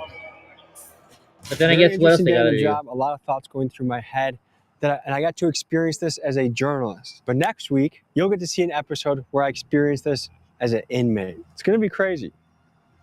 See you next week. Thanks for sharing this with us, Sneaky Pete. This was very interesting. Very interesting. Wow. All right. You know what? It's after 9 o'clock. I've had a long day that wasn't too great. So I'm gonna end it here. So I know Gavin's going to bed right now. Sneaky Pete's probably up doing his stuff. And so yeah, Goofy for Jesus is still in here. Thank y'all for watching, and all of you that don't chat. Thank you, thank you for watching. Actually, we should go check and see if we're still on YouTube. Cause you know what? I bet you I got a strike on YouTube for this. Let's go to let's see if we're still on at Blockhouse Party. Let's see if I'm still live. Nope, I'm not still live. Oh no, I am. I'm still live. Okay, good. All right, guys. Catch y'all later. Good night. Sweet dreams. Squeeze to Goofy. Good night, Mike Jones is still here too. Mike Jones. I know I had 2 male bulldogs who locked up and 2 females locked up, and Mama Dog made the place look like a murder scene. Oh yeah, Mama Dogs are the worst. Mama Dogs are the worst. No, it's okay, Sneaky Pete. They've been messing with me lately. So good night, everybody. Catch y'all later. And we'll see you tomorrow night. Tomorrow night's Thursday, yeah. It's gonna rain here tomorrow. Again. So good night, y'all. Good night. Sweet dreams.